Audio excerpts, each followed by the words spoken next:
Good evening. I'd like to call our regular City Council meeting to order. Madam Clerk, roll call, please. Yes, Mayor. Councilmember Chavez? Here. Councilmember Fish? Here. Councilmember Mann? Councilmember Mann? He's joining Here. us from Chicago. Councilmember Mann is joining the council meeting from Chicago. Mayor Pro Tem Sternquist? Here. Mayor Yu? I'm here. So next two items, one is invocation, will be presented by Mr. Jerry Jambasian. He's the owner of Wonder Cleaners and Draperies. He's been doing business in the city for 61 years, and Wonder Cleaners located at 9136 Las Tunas Drive. And then the item following that is that our Pledge of Allegiance will be led by Troop 161. The Scouts presenting the colors are Zachary Chow, Darren Chow, Neil Chang, Dylan Chow, and Christopher Dew. Troop 161 is sponsored by Temple City United Methodist Church. They'll be celebrating their 95th year, long time, as a scout troop in September. They'll be camping at Camp Pendleton on August 28th to 30th by Lake O'Neill. It'll be their first year at Camp Pendleton. You can help the Scouts fundraise for their camping outings by purchasing shaved ice every Wednesday during the city's concerts in the park. So please rise for the invocation. Thank you, Jerry.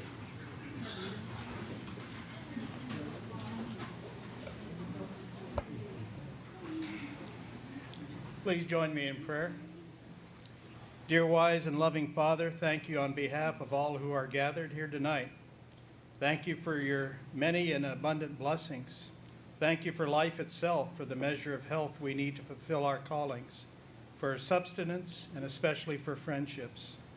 Thank you for the ability to be involved in useful work and for the honor of bearing appropriate responsibilities. Thank you for loving us from your boundless and gracious nature.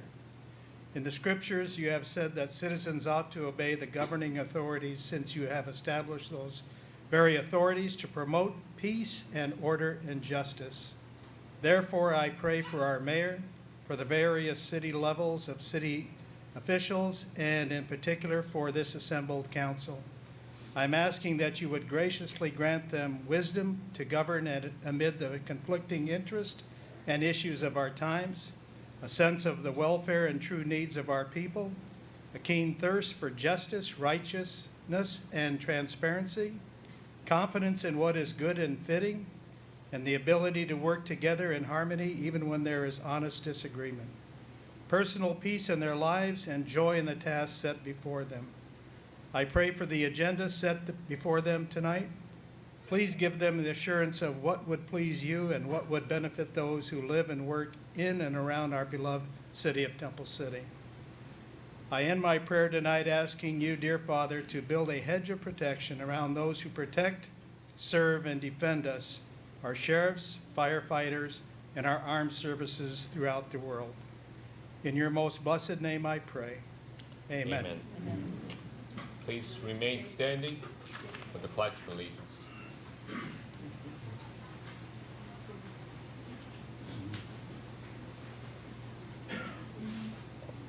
Color guards, attention. Color guard, front and center.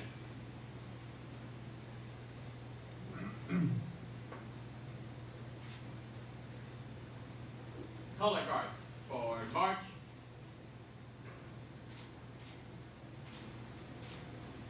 Halt. Please post the flag of the United States of America. Please post the California state flag.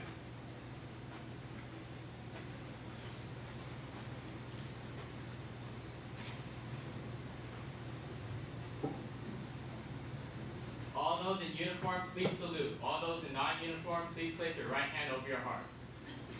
Please join me in the Pledge of Allegiance. I pledge allegiance to the flag of the United States of America and to the republic for which it stands, one nation, under God, indivisible, with liberty and justice for all. 2. Color guards, reform.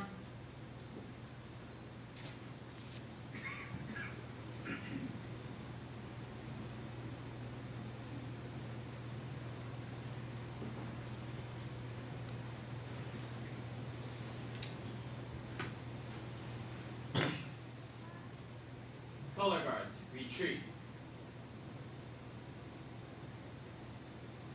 Color guards, halt. Color guards, dismiss. The audience may be seated.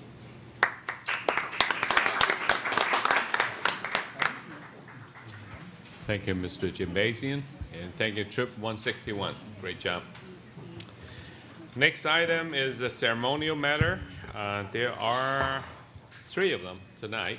The first one is donation to the city from Amida Society. So at this time, I'd like to call on the members of the Amida Society to come up. And while they're coming up, I'll read a little introduction of who they are. The Amida Society is a registered nonprofit organization that has been established since 1990, whose mission is to promote spiritual growth, meritorious and moral living, and community services by offering free education seminars and circulation of Buddha, Dharma books and materials. They also provide peaceful environment for meditation practices and sutra study and research. They actively participate in and is a proud sponsor of the Temple City annual summer concerts in the park, monthly giving of foods and clothing to LA Mission, Temple City Oak Avenue Intermediate School, annual world religious field trips for students, parents, and teachers. This time I would like to ask Mr. Kenny Liu, Director of the Amida Society, to introduce their members. Thank you, Mr. Mayor, City Council members, family and friends. On behalf of the Amida Society, we would like to present a small token of appreciation to the city in the form of a check of $5,000, just to say thank you for all the hard work, your commitment to making this city a better place. When we heard about the city setting up a cooling place at the Live Oak Park Community Centers to help the residents recharge and escape the heat, we thought it was a very interesting, a clever way to help residents reduce their energy cost at home, which resonated with our mission, which is to serve surrounding communities. Again, we are very grateful for all your hard work, your dedication to making this city a better place to live and to operate. Thank you. Thank you so much.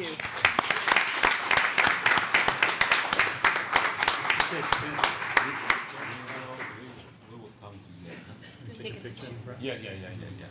Thank you, but we'll come together for a picture, but before we do that, on behalf of the City Council, we also have a certificate of recognition to present to you, and we want to recognize Amida Society's generous donation to the city, and also the generosity you've shown does not go unnoticed and will go directly to benefit the community. So this time I'd like to ask City Council to join me and for all of you for a photo shoot. Thank you.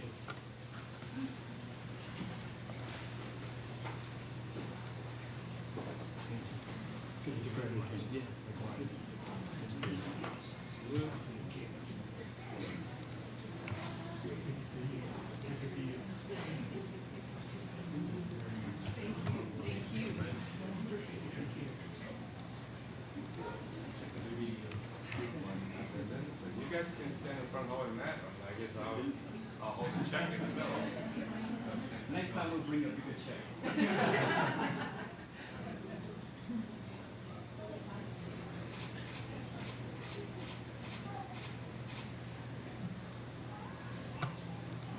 That's great. Thank you. All right. Thank you very much.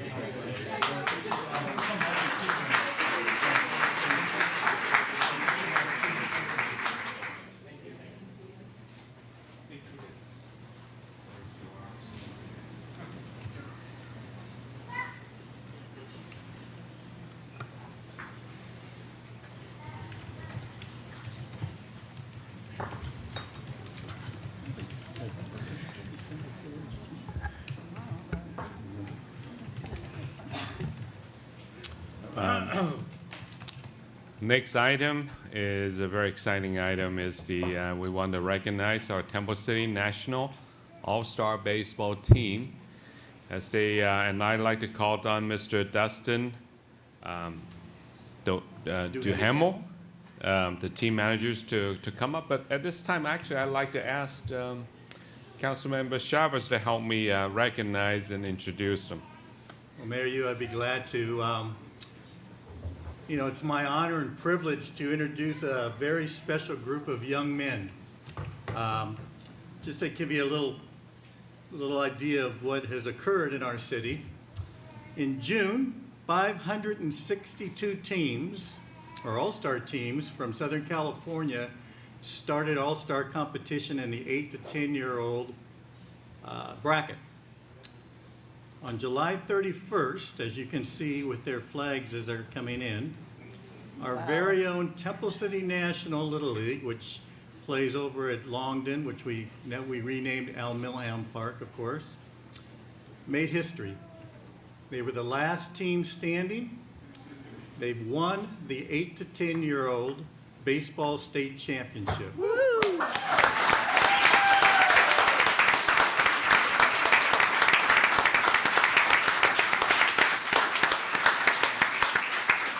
Now, some of you may not be aware that Temple City is part of District 18, which has an area that stretches from Dodger Stadium all the way to South El Monte.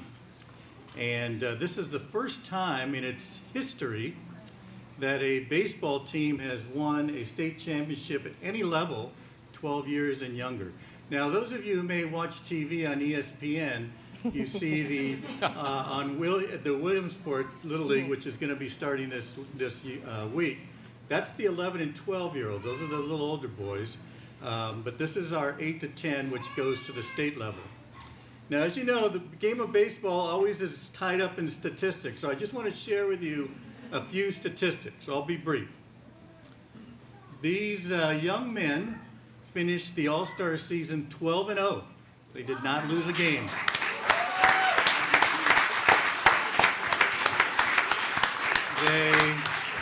They scored 118 runs and only gave up 24. Wow. As you can see along the way, they earned 4 championship banners, which they were kind enough to bring tonight, which they will put at their field and put them up and proudly display them next year, I'm sure. Where's Jacob? Oh, there he is, the big guy. Jacob Duhamel, during the All-Star tournament, pitched a perfect game. Wow.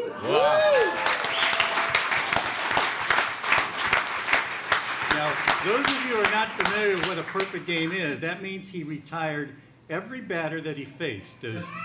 And 6 innings, which is what they play, obviously there's 18 batters. He struck out 14 of those 18, I believe, didn't you, Jacob? Oh. So I would call that a dominating performance. So congratulations.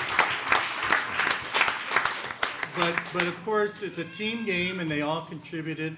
Jane and I were fortunate enough to drive up to Lompoc to see one of the games, which was fantastic, and obviously they won. I was a little concerned about going. I didn't want to jinx them, but and in fact, I think that might have been the first game they got behind in. So we were a little worried, but they did come back and win, so that was nice. You know, it's interesting to note, last week when we had our softball game with the city, I was talking to some of the Parks and Rec people, and some of the kids, I guess, are in our after-school programs because some of them actually were telling me that they did go up to Lompoc during the weekend and watch some of the games from our so it was a truly community event. Of course, all the parents here tonight, certainly were there to cheer them on. And, I mean, Lompoc is not that close, but it's not that far either. But it was a good trip, and you have to give a lot of credit to this group of individuals. They went up there, they traveled, and they won on the road. So that's very difficult to do, certainly at that age. So without further ado, I have a couple of introductions. First of all, I want to introduce our district administrator, our District 18 administrator, Mylan Marakic, who is here tonight.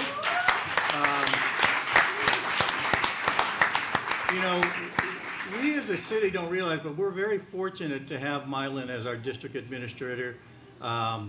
He is also a Temple City resident. I'm sure many of you know him. But, maybe a little biased, but I think he's the best district administrator in California. You know, he's been doing this a long time, and he does a great job and really cares about the kids in our program, not only in our program in our city, but throughout our entire district. So, Mylan, did you want to say a few words? Go ahead. I know you want to, so go ahead. Thank you, Tom. Honorable Mayor and members of the City Council. It was a real pleasure to travel with this team through their journey, starting locally, advancing through the section, division, and ultimately the state championship. To put some things in perspective, over the years, District 18 was formed in 1952. Over 18,000 ball players have put on the Little League patch to enter our all-star tournaments, and this is the first group of youngsters ever to bring home a state championship.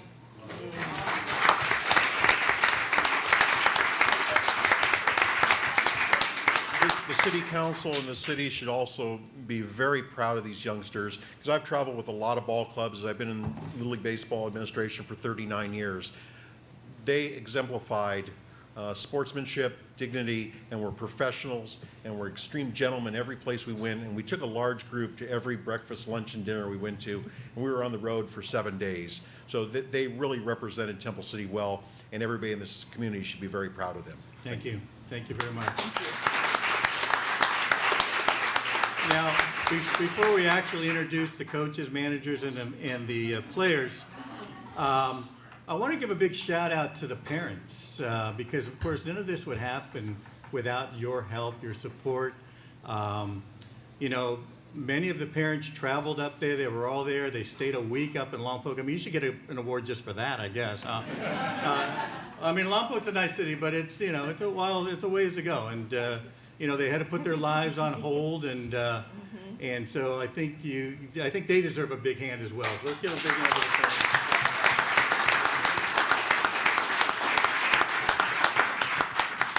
All right, so the young man who was in charge of all this, of course, the manager, and we've met Dustin before. I think you've been here before with some other winning teams, not to this extent, but those of you know Dustin is also a baseball coach at Temple City High School, and hopefully he'll continue with those winning ways at our high school. They've done a great job in that program over the last number of years, and I think a lot of it's due to the fact that we have these great these programs for our young men and women. So Dustin, let's introduce Dustin Duhamel, our manager of the team. Dustin, if you want to say anything. Just a couple of things. One, thank you very much for having us out and inviting us. I know the boys really appreciate it. The parents really appreciate it, just the recognition. Two, again, on the parents, it really takes a village to be successful like this. And, you know, when they're playing at the local level, we were in Alhambra, the second tournament was in Ontario, and you don't know. You could lose and you could be done, and then all of a sudden you win on a Sunday, you know, or a Tuesday or whatever it is, and guess what? You got to be out in Lompoc on Thursday. And you don't know if you're going to be in Lompoc 2 days, 5 days, 6 days, and then go home for a day and then come back for 2 like we did. So it really is a big commitment. And even though not sure if the boys realize it now, I'm sure at some point they will on what a great job the parents did in supporting us. So parents, thank you again very much. And, you know, you're only as good as your surrounding, and I've got a great coaching staff that I would like to announce up. You know, from day one, these kids get announced that they made All-Stars at our closing ceremonies. And we do a little meeting out in the outfield, and a lot of people know my coaching style, and one of the first things I said is, hey, I hope everyone's ready to work. You know, we got practice at 7 o'clock in the morning. And we did. I wanted the boys to walk away with that, you know, hard work pays off at the end. And this team and their accomplishments is a true testament to that, because they did work harder than any other team around. I can guarantee you that. So I guess I'll call my coaches up. I don't know, do you want the team to line up in the middle? Yeah? Yeah. Okay. Go ahead. Go ahead, guys. Team, you guys can line up. Well, you know what? We have some special presentations. We want to introduce each of them individually. So why don't we, if we can get the council to come up, and we'll hand out our certificates as well, get some help. Of course, Dustin, okay, let me just read. Yeah, I have the coaches right. Just let me read what it says. That's all right. You can do it if you want.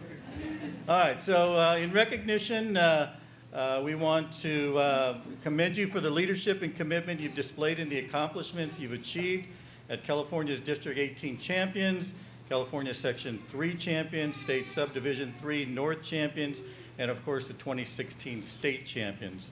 The entire Temple City community is proud of your accomplishment. So I would first like to present this, of course, to Manager Dustin Duhamel. So congratulations. You want to go on over there with the flag? And then let me go through the coaches, and then we'll go through the players. Of course, save the best for last. But this is a great group of coaches. There's a lot of experience, great group of guys. So John DeCar, where's John? Come on up, John.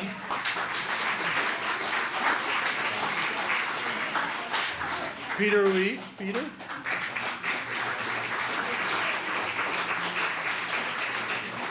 Tony Benura, Tony.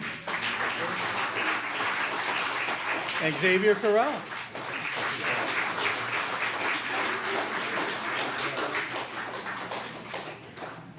Don't they look sharp in those colors too? Okay, so you want to go ahead and announce the, why don't you go ahead and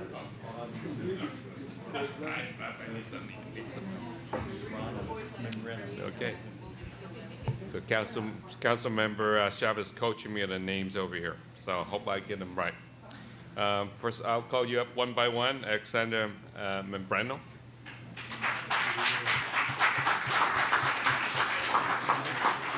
Anthony Bialia.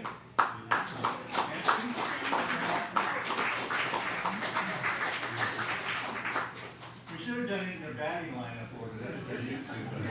Caden Bonura. Daniel Ruiz.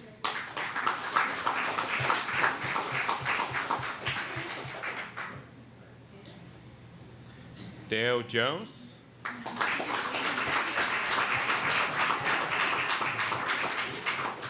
Ethan Corral. Jack DeCar. Jacob Duhamel.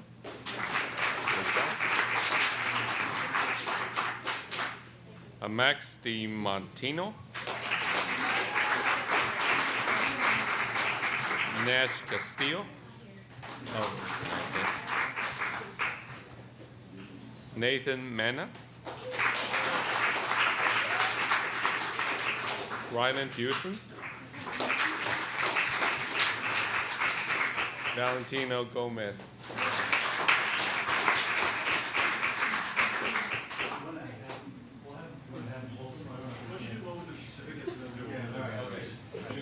I should be asking Jerry though, right? That sounds good. Smile, guys. Parents can come up if you want to take pictures. Smiley, get over here. Come on.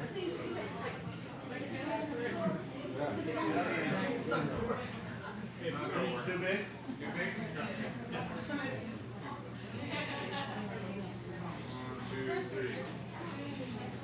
Look up.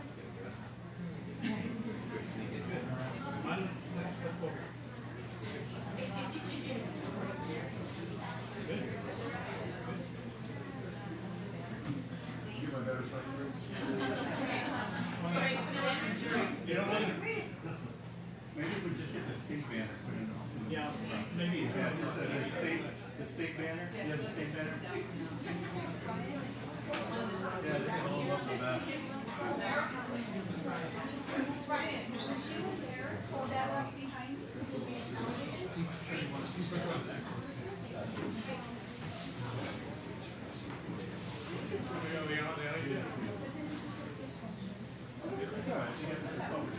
No, this is good. This is good.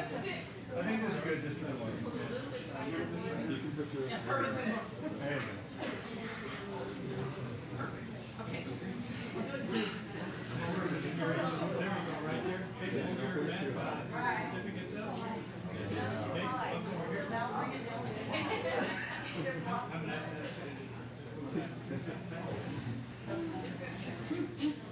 We should take a picture together.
these meetings.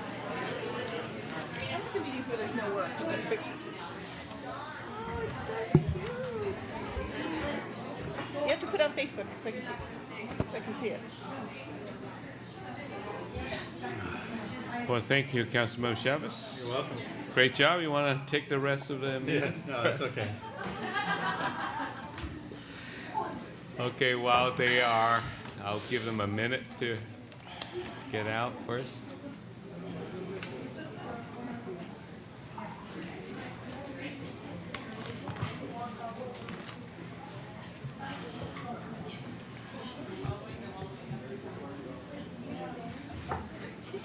There's a lot of them. Yeah, well, great job. Great job. Put us on a map. I know, it's wonderful. Well, congratulations, Temple City National All-Star Baseball Team. Wonderful job. So next item is Relay for Life. I would like to call on Mary Sneed.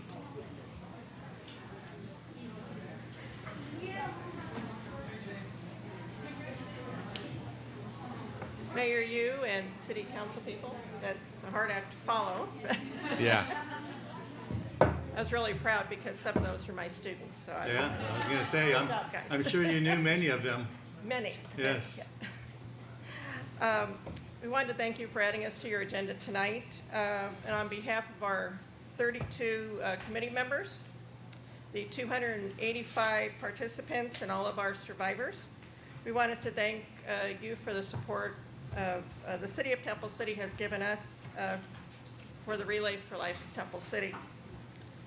This marked the 5th year of Temple City Relay, and you have been one of our presenting sponsors right from the beginning. We're proud of the fact that we have raised close to $56,000 as of today. I think we're like $37 short of $56,000. So. And we're still taking donations until the end of the month. So. Just thought I'd add that in there. So we're hoping to make that $37 by August 31st. We hope so. In our first 5 years of Temple City Relay, we have raised over $242,000 for the American Cancer Society, and that money that goes to cancer research and patient services. So that's quite an amazing accomplishment for a small town. Personally, I am just so proud and honored to have worked with our outstanding planning committee.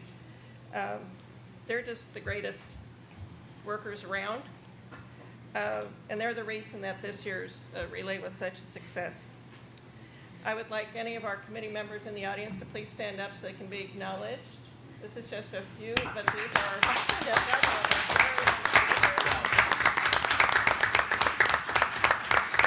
and our staff partner.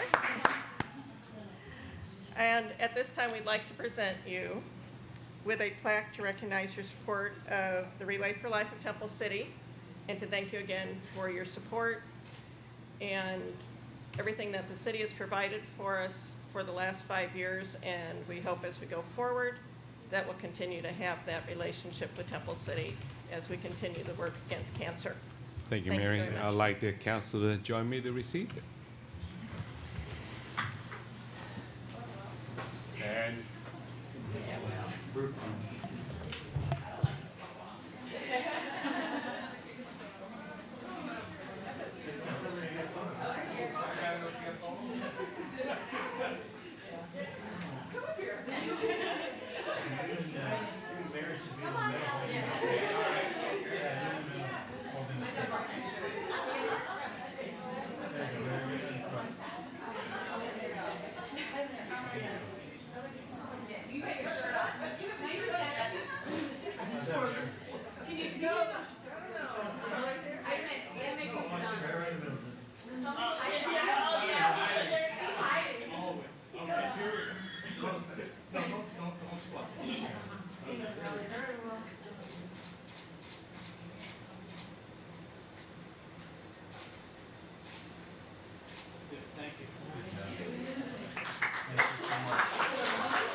Is he all right? I think so. It's gorgeous. Should be next to. No, no.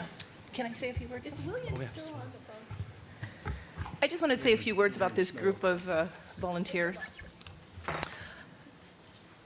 I've had the great pleasure of working with this group of volunteers for the last 5 years. Again, we've raised over $240,000. These people are not only volunteers in the city, but they're my friends. They're a great support system. Had a rough year. And I just wanted to say thank you to everyone. Cancer touches so many people in this community, as it does all over the world. And to give your time and your support and your hard work to this great cause, I just wanted to commend all of you and thank you again. Thank you. Thank you. And thanks for the bottles. And thanks to the bottles. Actually, yeah. Are we supposed to put money in here and then give it back to you? Yeah, that's a good idea. All right. Oh, that's There you right. go. Next item is public comments on items not listed on the agenda. I have one speaker request from Miss Lucy Liu. Please come on up.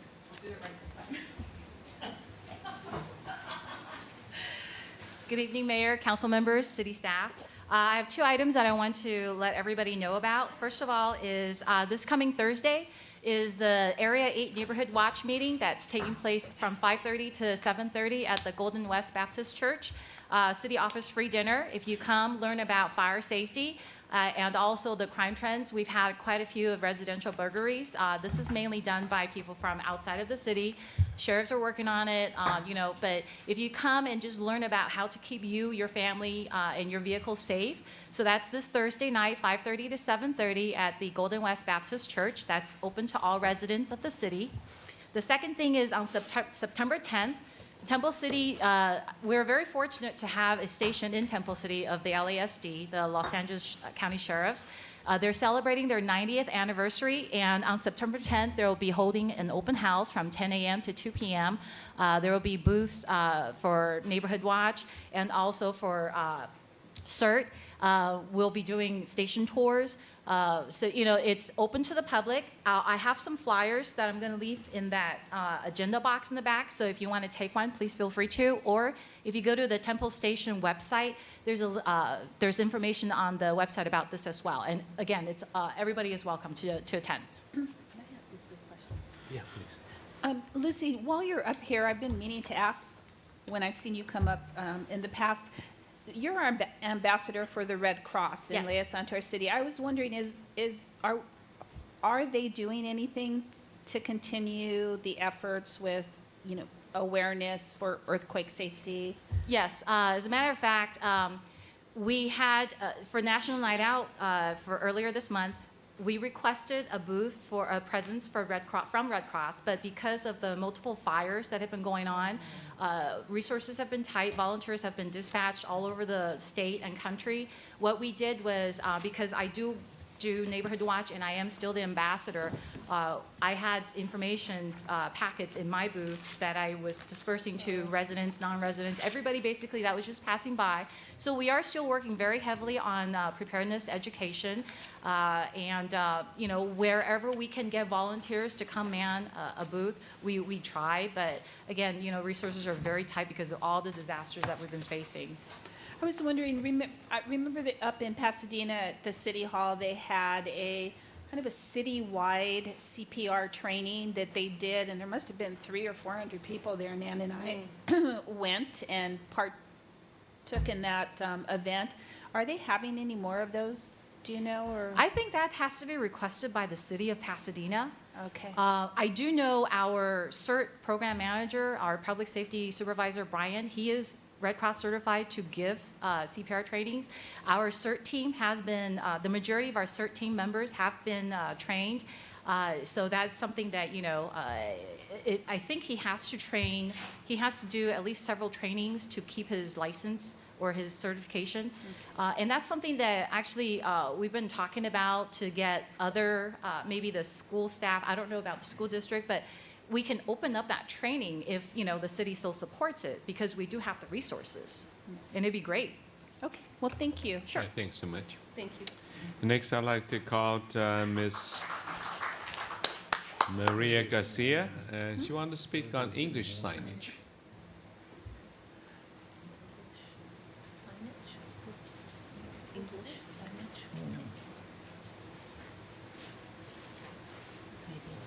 Good evening.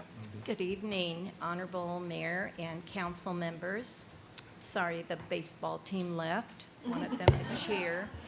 I'm here to express my concern.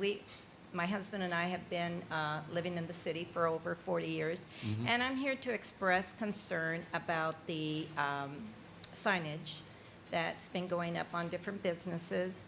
And while somewhere along the line there's English, I believe I'm here to express that English signage be the dominant on the businesses. And I guess what prompted me quickly, oh, I'm sorry, I was to my support system here. You want to introduce? Hello, my name's Barbara Perez. Hi. So I guess what prompted me to come here was the teapot over on Rosemead and Temple City, Rosemead and Las Tunas, and that particularly, it has some signage on it that doesn't have any English on it at all, and of course I don't know what it says. And since that is the gateway to our city, I thought it appropriate that maybe perhaps we, since our flower is the camellia and we well know it here, or a welcome or anything like that, perhaps could be considered for that. I know that we have a code. I recall it being passed several years ago. I'm not familiar with each word, but I do know that we have one, and maybe it perhaps needs to be revisited and see if the businesses are compliant to this. Particularly if there's a lot of writing in another language and maybe one sentence to the side, you know, it doesn't, in my head, translate to, maybe there's a little bit more over here that I need to perhaps know about. So I'm just asking that perhaps English be the dominant language. All right. Thank you. Thank you very much. Thank you. For your time. Ms. Perez, you wanted to say anything? Yes, I Something. did. I just also wanted to say that I would like when I saw the teapot and, you know, I had my little niece with me and she asked me what it said. Of course, I don't know what it said. So I felt a little bit excluded, and I mentioned to her it would be nice if it had English and, you know, the way it is now. But also when I found out that in our city that we should have the, you know, English also on the signage on businesses, you know, that's why I signed the petition, and I came tonight just to let you know how I feel as a citizen of Temple City. And I hope that I would have liked to also see the Camellia, since it's called the Camellia Plaza. I was surprised to see the teapot, but my main concern was I didn't want anyone to come in and feel excluded, that it does not have English at all on there. So thank you. Mrs. Perez, you know, if you have some time, it might just be worth both your time to come and sit down with our city manager, and he can actually explain to you, you know, the process of what's available to people on private property, et cetera. But it might only take 15 or 20 minutes, but I think he can be very helpful in sharing some of those things. I mean, there are some things that maybe some of us on council had concerns, but there are certain things that cities can and cannot do with private property. But if Brian, if you wouldn't mind having a, you know, some discussion, you might have a better understanding of it. It's just not that the city is ignoring your concerns, but so please give them a call here at City Hall, and maybe you can even talk on the phone if you can't come in. No, I'd like to do that. Okay. So are you saying that, so it's fine the way it is, that am I wrong? 'Cause You know, it's No. it's not an agenda item, so we cannot, you know, act on it. But I didn't want you to leave without thinking that, you know, there's no place for you to voice your opinion and then get some response back. So the appropriate thing would be to speak with our city manager, and he might be able to shed some light on that for you. Okay. Okay? But thank you so much for Thank taking you. the time to come and express your concerns. You also mentioned a petition. You have a petition? You know, I'm sorry, I failed to mention that. Yes, that we started circulating a petition of neighbors and friends, and we got signatures, and I believe that we should continue it, just so that you will know in numbers, you know, the people dissatisfied with that. Yeah, and So, along the yes, same and lines, I would suggest that when you're ready, you can certainly drop that off at City Hall, and Okay. we'll definitely take a look at it. So, All right. Thank you. Thank you so much for your time. Thank you. Thank you for addressing the city council. Anyone else like to address the city council? Yeah, Mr. Jim Basie. Good evening again, Mayor and council members. I think they might have left the Amita Society, but I just want to publicly give them a big shout out and a thank you, because every year when we have our Kiwanis Pancake Breakfast at the Camellia Festival, they are gracious enough, don't let anybody else get any ideas, but they're gracious enough to give it to us for free. And they let us use it, and it's immaculately clean, and we leave it that way also. But we use the kitchen, all their facilities, so I imagine it costs them money, but they are gracious enough to do it, and they give and give and give of themselves. So I just want to publicly thank them for the years that they've been letting us do this, so I appreciate them. Thank you. Right, thank you. And I like the teapot. Thank you, Jared. Just a quick follow-up to that. Last year, I was invited as the mayor to an event at the Amita Society. It was a Buddhist event publicizing a new movie that was coming out. And I have to say, it was probably one of the nicest events that I attended all year. They were so gracious, so welcoming. It's a great program. I think it's one of our little secrets in our city. They really do a good job. And as you can see tonight, they care about the entire community. It's not just you know, them and us and whoever. It's really a community event. And if you ever get the opportunity, they have a lot of. It's really a nice place to go and visit, and they do a good job. So thank you, Jerry, for pointing that out. And I totally agree with you. Thanks. I think that reminded me, when we had our windstorm, didn't they also donate blankets? Yeah, Yes. When you were the well, mayor? they did, and another group did. But yeah, they Yeah. certainly are part of the community, and they will be ready to help at any time. So Right, yeah. Yeah. So Thank you kudos to to them. them. Yeah, thank you, Mr. Jim Basie. Anyone else like to address the city council? Seeing none, I'll close public comments. And next item is consent calendar. All items may be approved in a single motion as recommended unless removed for discussion. Mayor, you, just one clarification Yes. on one item. Item 7C, the amendment to the Wildan contract. Just Right. want to clarify that that amended the contract to $56,000 is based on a total budget of $377,000, which is stipulated by state law. So it may have not been as clear in the staff report, but just wanted to clarify that for you. And that is consistent with what we've done in the past, and kudos to Mr. Forbes and his staff. The reason why we're amending this contract is because we are actually making more loans than they had in the past 3 years combined. So, Great news. With that clarification, I'll make a motion to approve the consent calendar. I'll second. is moved and seconded. Any objections? Hearing none, the consent calendar has passed. Next item is public hearing. There's one item here, adoption of resolution number 16-5194, certifying conformance with the congestion management program for June 1st, 2015 to May 31st, 2016. Our Community Development Director, Mr. Forbes. Thank you. Good evening, Mr. Mayor and City Council. This is a requirement of the city annually from Metro. It's the congestion management program, which has changed a bit over the years. The cities used to have more requirements related to this program, and now our annual requirement is basically just to file a report with the county certified by the city council as to what our development has been over the past year. And we are required to do monitoring every 2 years of Rosemead Boulevard, which is a Metro designated congestion management program street. We did that monitoring last year, and we will do it again next year, so we did not have any requirements for that this year.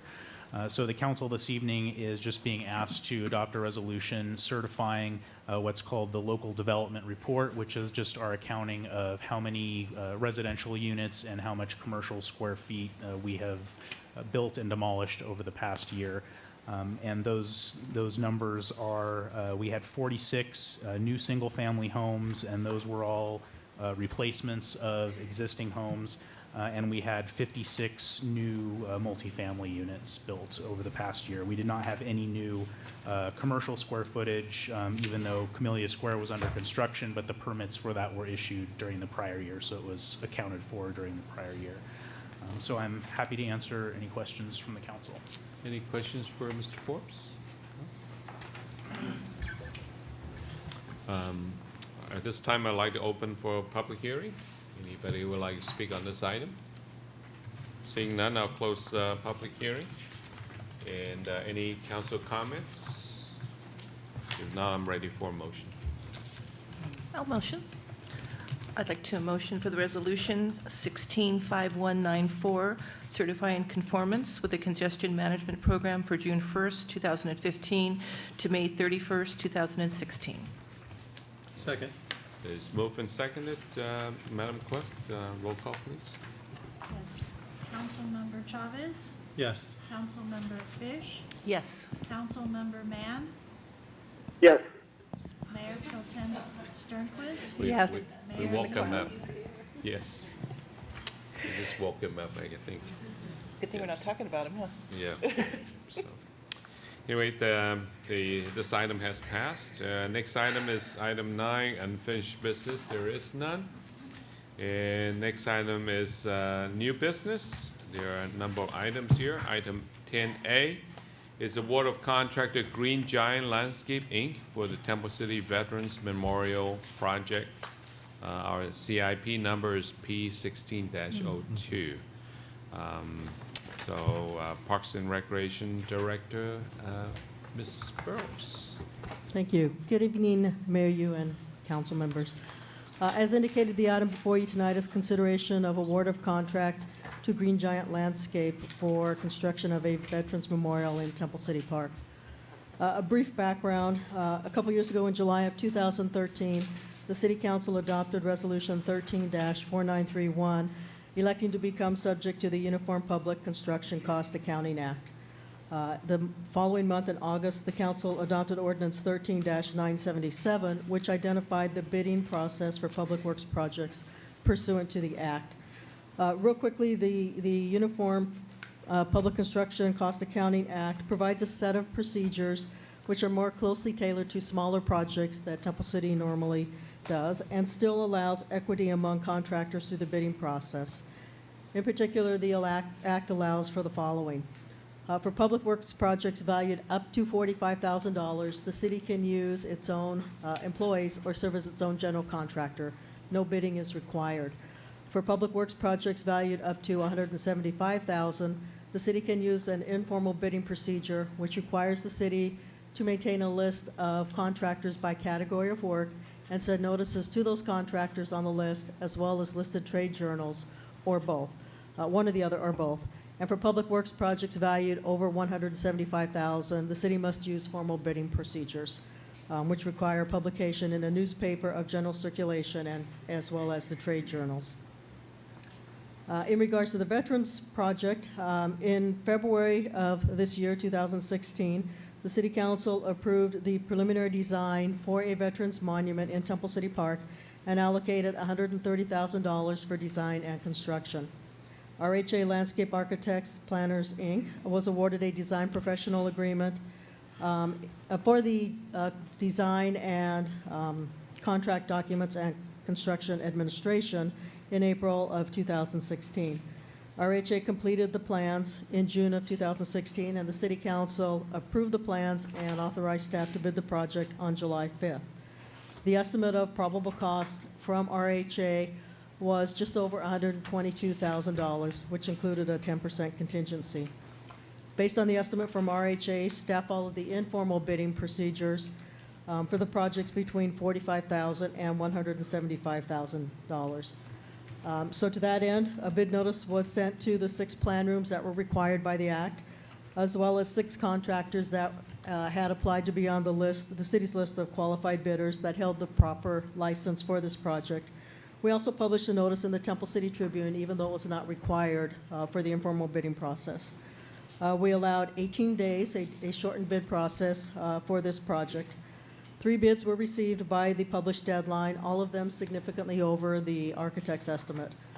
Green Giant Landscape was the low bidder at $199,100, CEM Construction $214,800, and C1 Construction $266,700. So, we have some problems now. Because the city chose to follow the informal bid process, and because all the bids received were over $175,000, which is the maximum for the informal bid process, the city cannot award the contract at the bid amount to the lowest responsive bidder as we normally would. The act, however, does clearly identify the procedures that are required in this type of situation. So the council has 2 options tonight. The first, you can award a contract. However, the city council must adopt a resolution by a 4/5 vote to award the contract at $187,500 or less. That amount is identified in the act. It's not a number we randomly came up with. To the lowest responsible bidder, if it determines that the city's cost estimate was reasonable.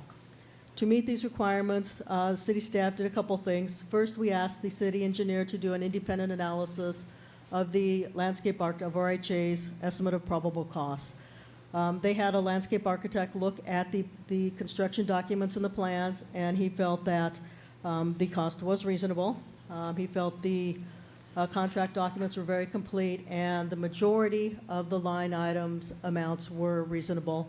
I felt there might have been a few minor ones that were a little bit low. We then asked all 3 bidders if they would be interested in accepting a contract at $187,500 or below. 2 of the contractors, Green Giant Landscape and CEM Construction, agreed to that amount. Because we now had 2 low bidders, we did a thorough background on both of them. After review of the bid documents, their references, as well as analysis of other information that was available, staff has determined that Green Giant, Inc. is the most qualified. They have completed several projects in the San Gabriel Valley and in the Southern California area, and we feel they have the most knowledgeable and the most complete staff to complete the project. Wanted to go over real quickly the timelines. If the council awards the contract tonight, we gave you these timelines at your July 5th meeting. If the council awards the contract on August 16th, we expect construction to start by the end of August. We normally allow 10 to 14 days for the contractor to mobilize. Construction is expected to take about 60 days, so the construction should be completed by the end of October, with the dedication at our Veterans event on November 11th. If the council selects option 1, a budget amendment in the amount of $77,500 would be required.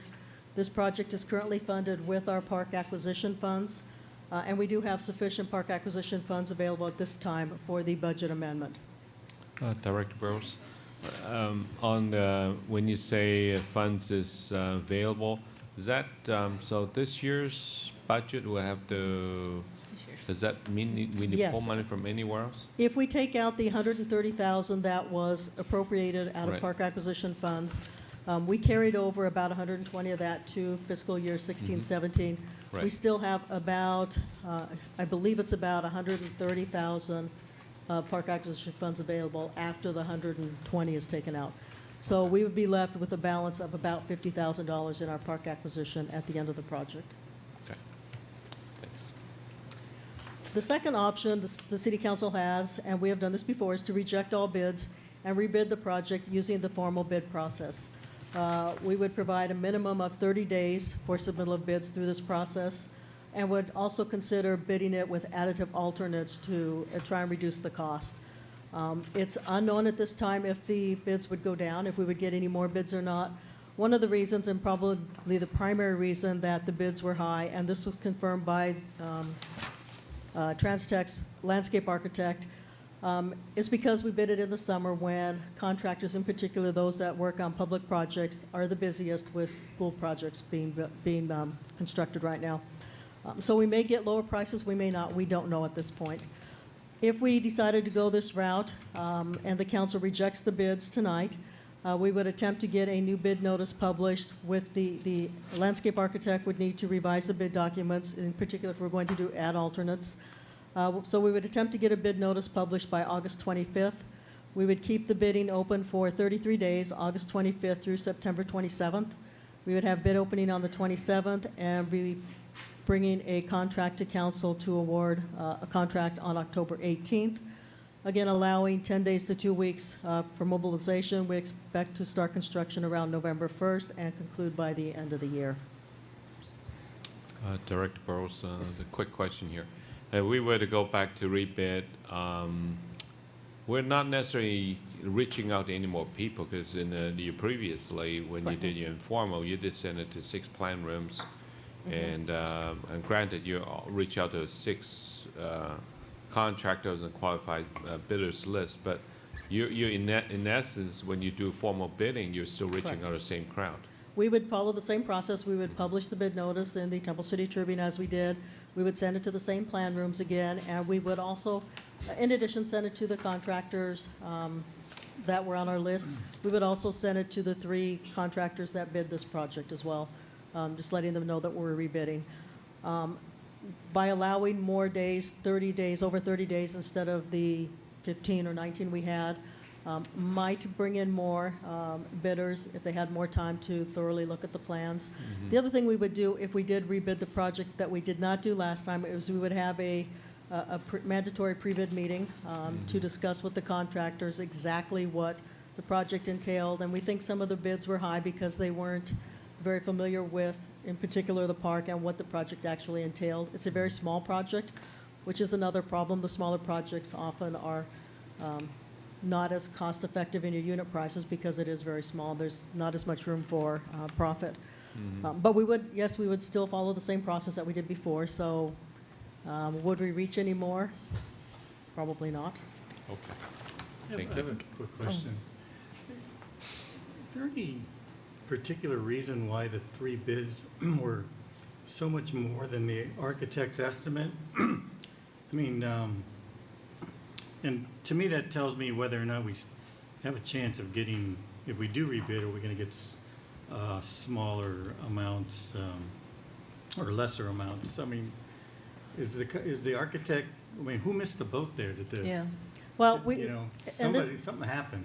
Exactly, and this is why we had Transtech take a look at the architect's estimate to find out if he was way off or if the bids are way off. The comments he made was that this project is a little bit labor intensive. It's a small project, but there's some very specific work that needs to be done, which does provide a larger room for overhead. The other thing, and I briefly mentioned it, is there are it's a small project, so there's small components. In other words, the irrigation they have to relocate and a little sod they have to put in is 150 square feet. So they up the amounts, charging about $1,000, $1,500 when it should be a couple hundred. So there's a lot of little things like that have led to the overpricing. We think one of the biggest reasons, as I mentioned earlier, is the timing. These companies are busy this time of year. If we bid it after the schools are back in session and the summer construction at the school sites are mostly completed, we'll probably get more competitive bids. Is it going to be down to 120,000? I don't think so.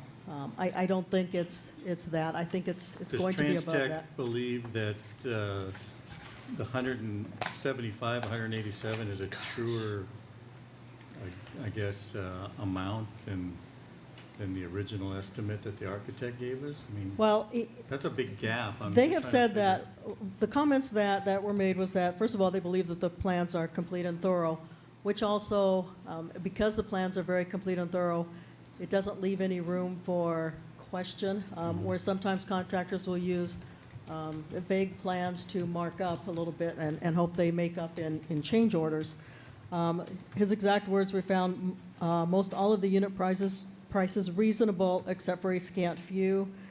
Since the quantities are so small, it distorts a good unit price number. And he said basically in general, when contractors are busy, bid numbers go up, which he felt was greatly influencing these numbers. So I think it's likely that it would, it would go down, but to what extent, it's hard to say at this point. We may save $10,000, $20,000, we may save 50, I don't think so.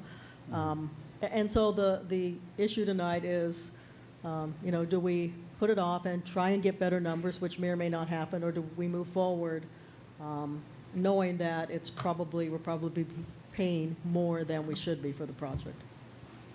I have a question. Yeah, go ahead.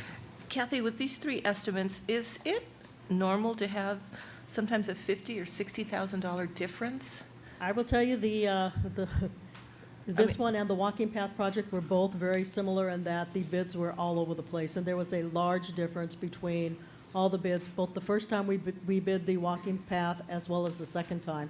Second time, we had 6 bids, but they were, again, 2 of them were very close, within a couple $1,000. Another one was about 10,000 more, and then they went up well over 100,000 between the bids.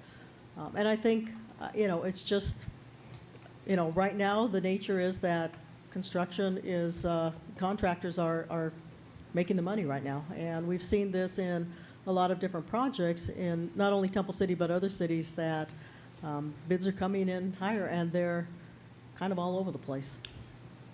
Do you have any reason to believe that because of the short time period that we had to bid this, that maybe they didn't have the opportunity to do their due diligence enough, and that affected Yes. the value? I think that's part of it. I definitely think that the shortened bid period affected probably the number of bidders we got, as well as the quality of the bids.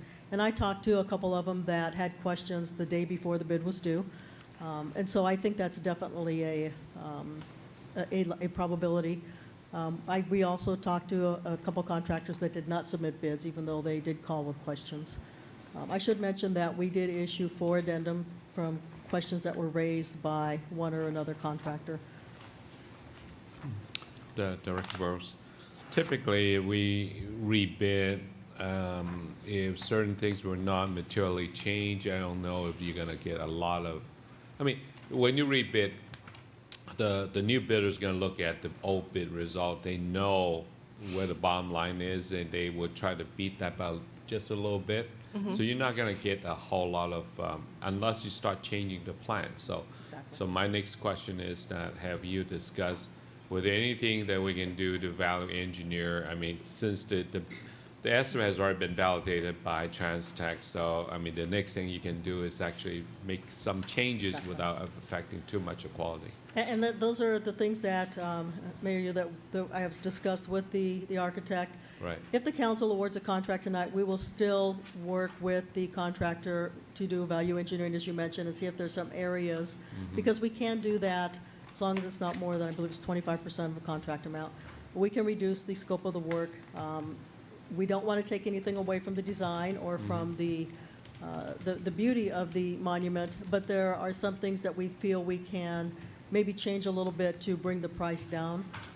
One of my concerns is there is no contingency in this 187.5. That is actual contract amount. So if we don't do value engineering and we run into some problems, we're going to need more money. So we want to specifically look at value engineering. If the contract is awarded, if we rebid it, we will still look at that, as well as possibly add alternates. There are things like, you know, purchasing the new flagpoles. The city can purchase those at a much cheaper price than the contractor is going to charge us to buy them themselves. Is that going to save us, you know, $20,000? No, but it'll save us maybe $8,000 to $10,000. So we will look at those types of ways that we might be able to bring the cost down without impacting the project itself, if the council decides to rebid the project. Okay, but if we reject all bids and rebid, we will miss the Veterans Day. It will not be completed for this Veterans Day. We will still have a Veterans Day event. We could possibly do a groundbreaking or some type of ceremonial unveiling of the design, something to that effect, but the project will not be completed and could be started.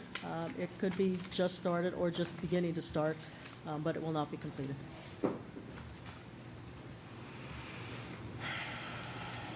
have you talked to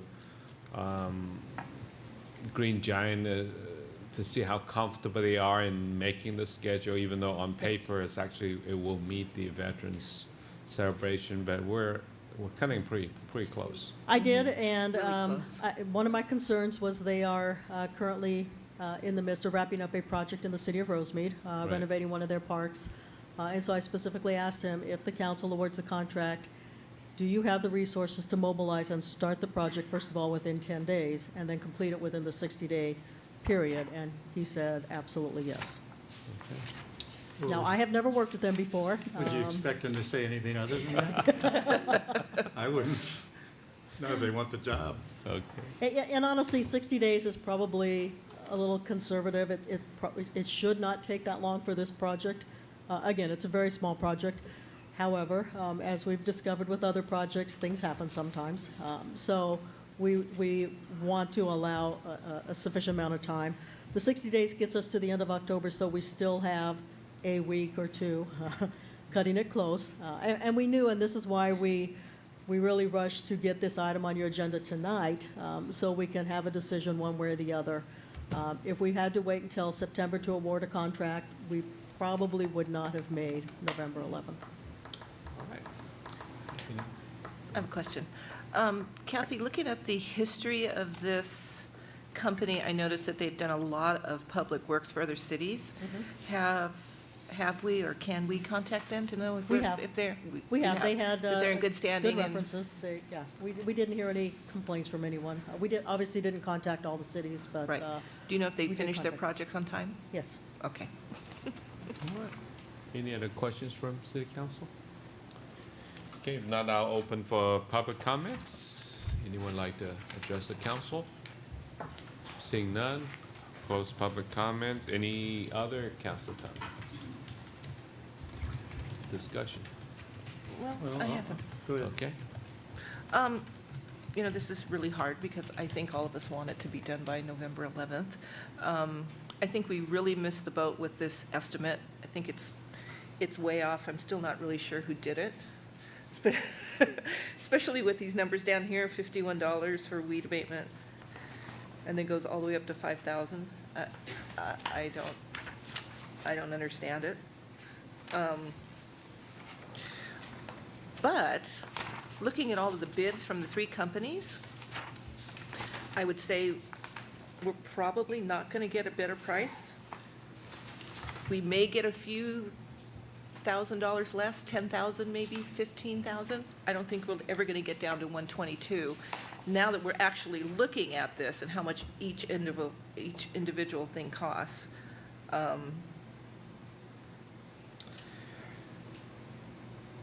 I would have to say that I would vote to go ahead and approve this with the Green Giant Landscape. Again, I know we had talked about that it would go through this to the exact same companies again.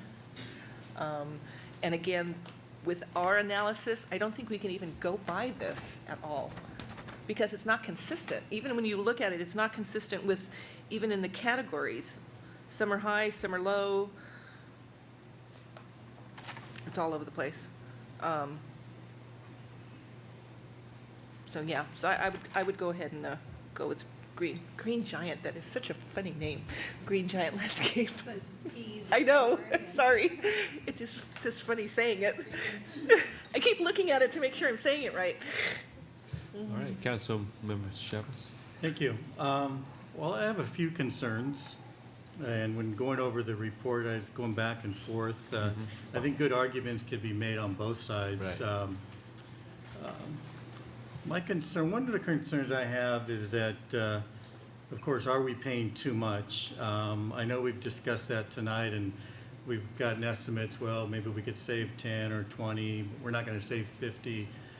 But if you think about it, I mean, it is public funds, and even if it's $5,000 less, those are funds that we're not going to be using of the public for something. And so, you know, I think it's, you know, all things equal, I think looking for a better bid, no matter what it costs. There's arguments for that.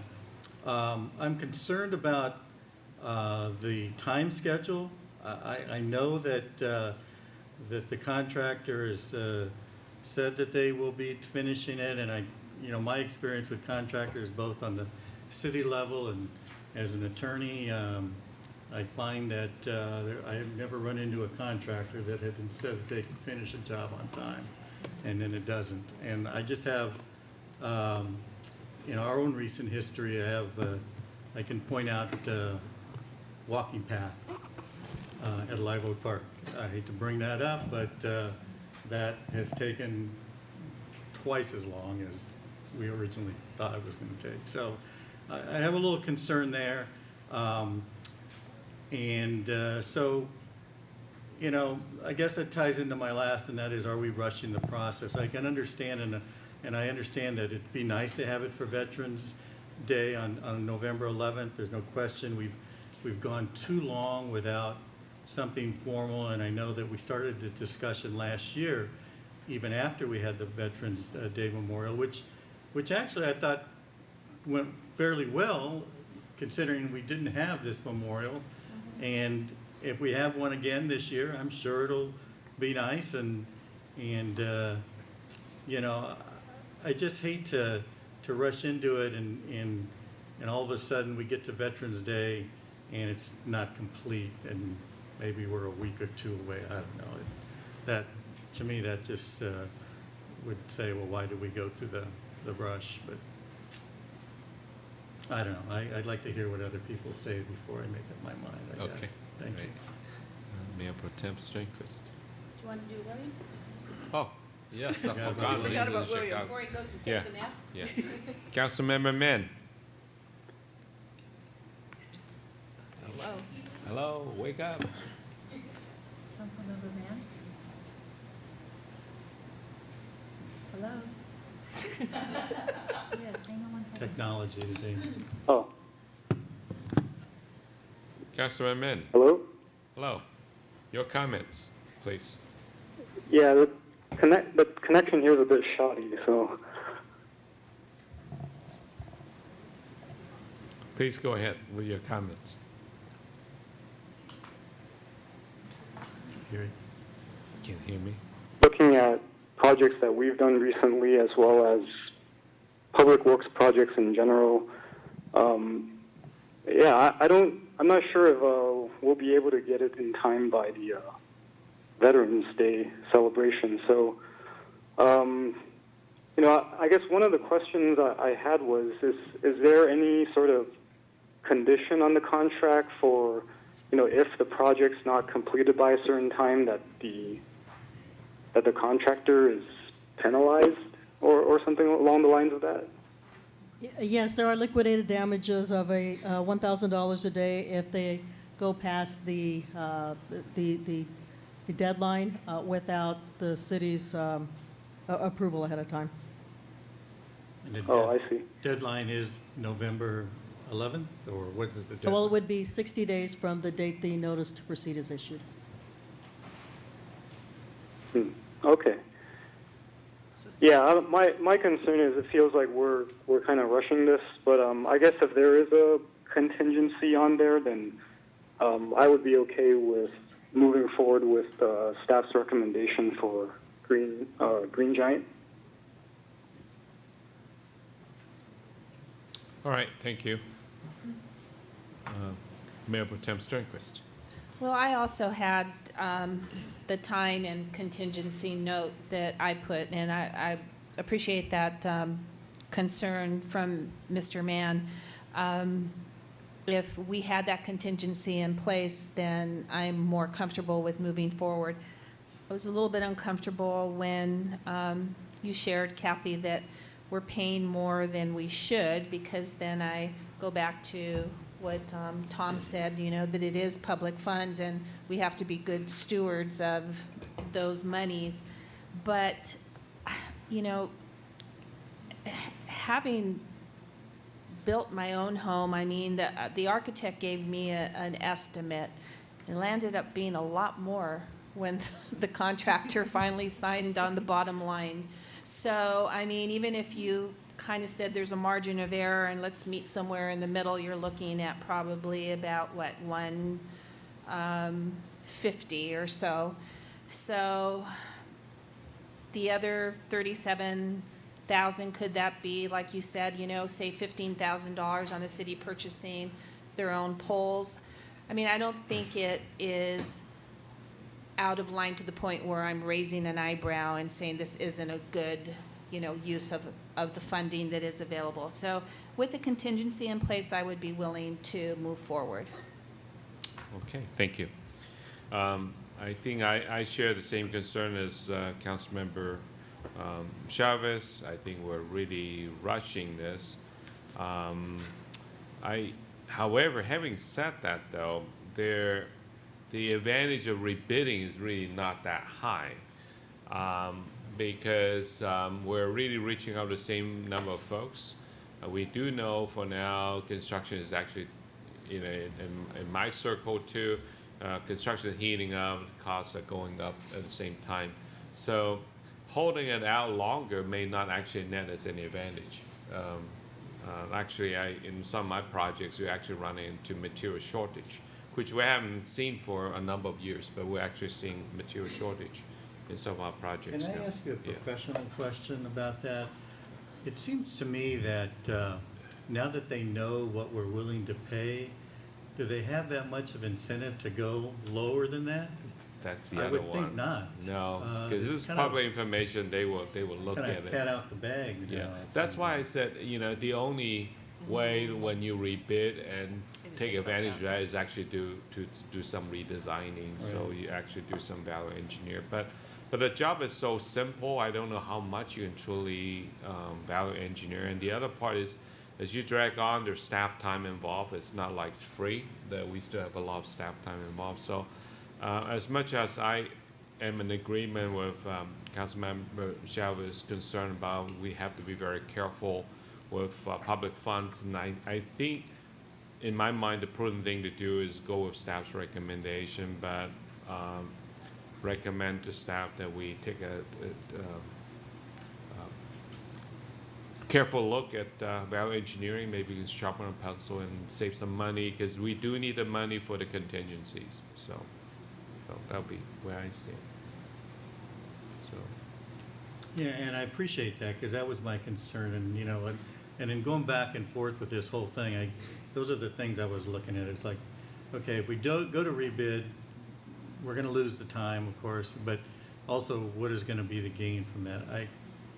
And hearing that perhaps staff can work something out and maybe perhaps, and is aware of the fact that it would be nice if we could work something out and get some lesser costs, that maybe that'll offset having to go rebid. Because I agree with you, at the end of the day, I don't know that we're gonna get substantially lower bid now that Right. everybody knows what is going on, so, thank you. Do we have a motion to move forward?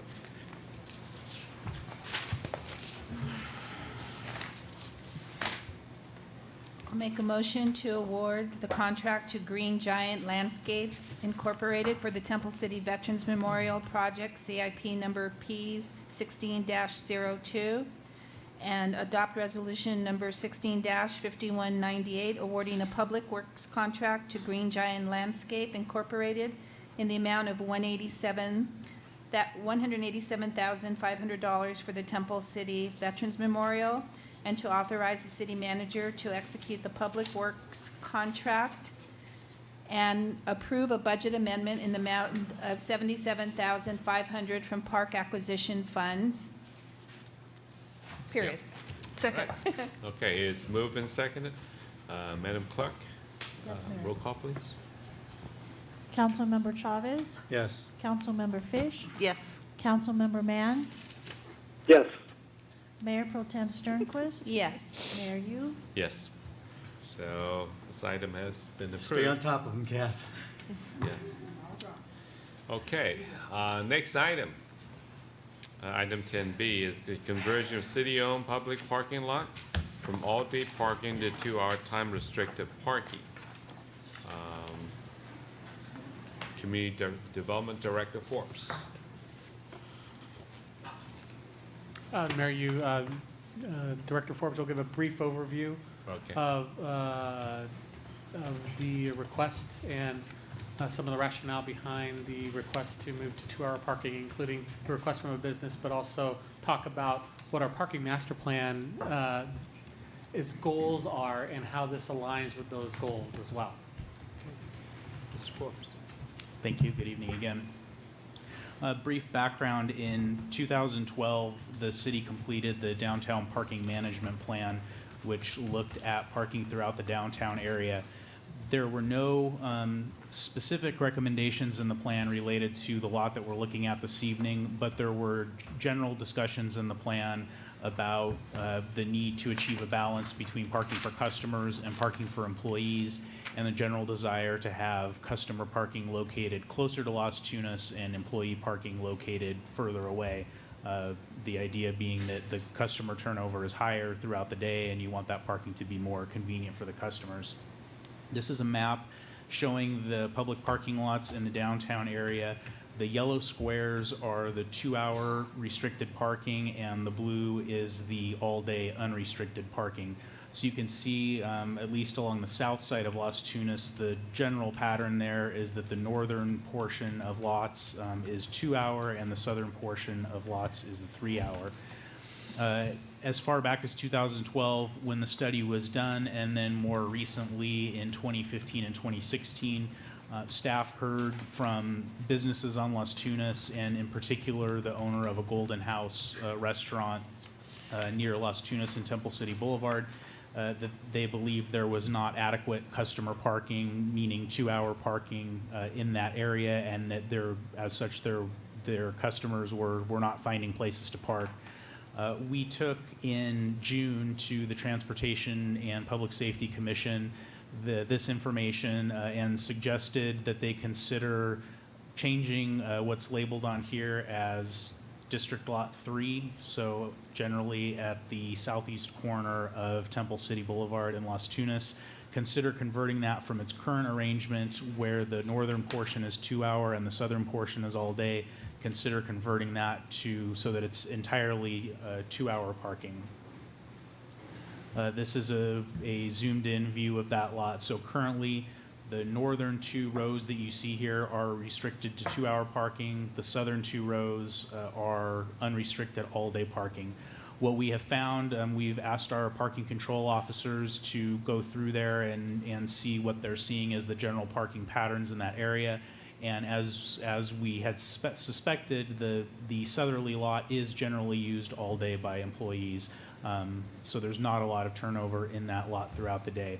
When the Transportation Public Safety Commission discussed this, their recommendation was that rather than converting the entire southerly portion to 2-hour, that we split the difference basically and do this northerly row to 2-hour, but leave the bottom row as all day. So you'd have basically 3/4 of the lot would be 2-hour parking. The bottom would be all day. The alternatives to where the employees would park that would be displaced by this, generally you've got the other all-day lots across Temple City Boulevard. We've got the all-day lot up on Primrose, which sits vacant most of the time, but for many of the employees, the feedback we've gotten is that is too far of a walk for them. We also have the item coming up on the agenda next, which is the potential future parking lot down at the south end of this block on the former mortuary site. Subsequent to the Transportation Commission's discussion on this matter, we did receive a letter from a number of businesses in the area and a petition, and a copy of that was provided to the council, expressing their opinion of the opposite direction, which is that there is not enough employee parking in the area, and that by converting this to a 2-hour lot, it would be adversely affecting them and leaving their employees without a place to park. So our recommendation this evening is to go with staff's original recommendation, which was to convert the entire thing to 2-hour. We understand what the Transportation Commission was trying to do with splitting the difference, but Our concern is that that's just going to lead to more confusion for parkers about what limits are in place where. So our feeling is that we either change all of it or alternatively just leave it as it is now. We are looking, and we have it in the budget this year as part of the ongoing continuing look at the Las Tunas corridor, is to go back and revisit the parking management study, since it is about 4 years old now, and to take a comprehensive look at parking in the area again. So the Transportation Commission's recommendation was with the understanding that this would be on an interim basis, basically, until such time that we redo the parking management plan and then see what, if any, recommendations come out of that. That concludes my presentation. I'm happy to answer any questions. As far as the parking management, how long would that take, that study? Are you looking at next year, a year? I don't know. It would probably be somewhere around 6 months, I would guess, once we get it started. So we're probably still a couple months away from starting it, so probably early 2017. Okay. And is there, I'm just going to go ahead and say this. Is there any rush why we have to decide this tonight when we have the mortuary parking lot up for discussion? Or is there a reason why we can't? I would ask that you guys don't clap. I guess that was popular. Stand to take a statement. bow. Wow. Is there any reason why we can't wait? I mean, it's because looking at the next item, it's between 3 and 4 months, correct? Before, if we go ahead, I don't want to say we're going to do, but if we go ahead with the improvements on the mortuary parking lot, it would be about 4 months before it was ready. So is there? Oh, much longer. It would be longer than that, probably. How much Year. longer? Probably at least a year. A year. Yeah, probably about A year? At Probably least. spring to summer of next year is when it would be. We still have to prepare well, tonight we're bringing back the concept to the City Council for consideration, and if approved or directions given, then staff would start preparing bring the consultant and prepare the construction drawings. So they need to bring it back to the City Council for adoption and bidding and award. And after the bidding process, then construction. So it's gonna take a little while. I would imagine at least a year, if not more. Okay. And another question on the Lot 3, how long has it been? No, it's not. It's not 2 hours. Right. Yeah, how long has it been all-day parking? Do you know? Has it been a couple of years? Has it? I don't know. This map is several years old. I don't know when that was initially put in place, but this map is several years old, so it's been in place for a number of years. But I don't know exactly how long. Okay, thank you. Do we have any more questions, please? Where does staff propose that employees park? The alternatives would be, I mean, their reality is that they will be displaced to other lots and probably park on the street. In a perfect world, we would like them to park in the lot on Primrose, but understandably, that's a long walk, and employees are probably, at least employees at this block anyway, probably are unlikely to walk that far. In other blocks, on the north side of Las Tunas, it's really not that far of a walk, but on the south side, we would like to put employees there, but the reality is that they probably won't park that far away. If we move forward with the lot at the 5800 property, that's only a block away, so that's probably a more realistic alternative.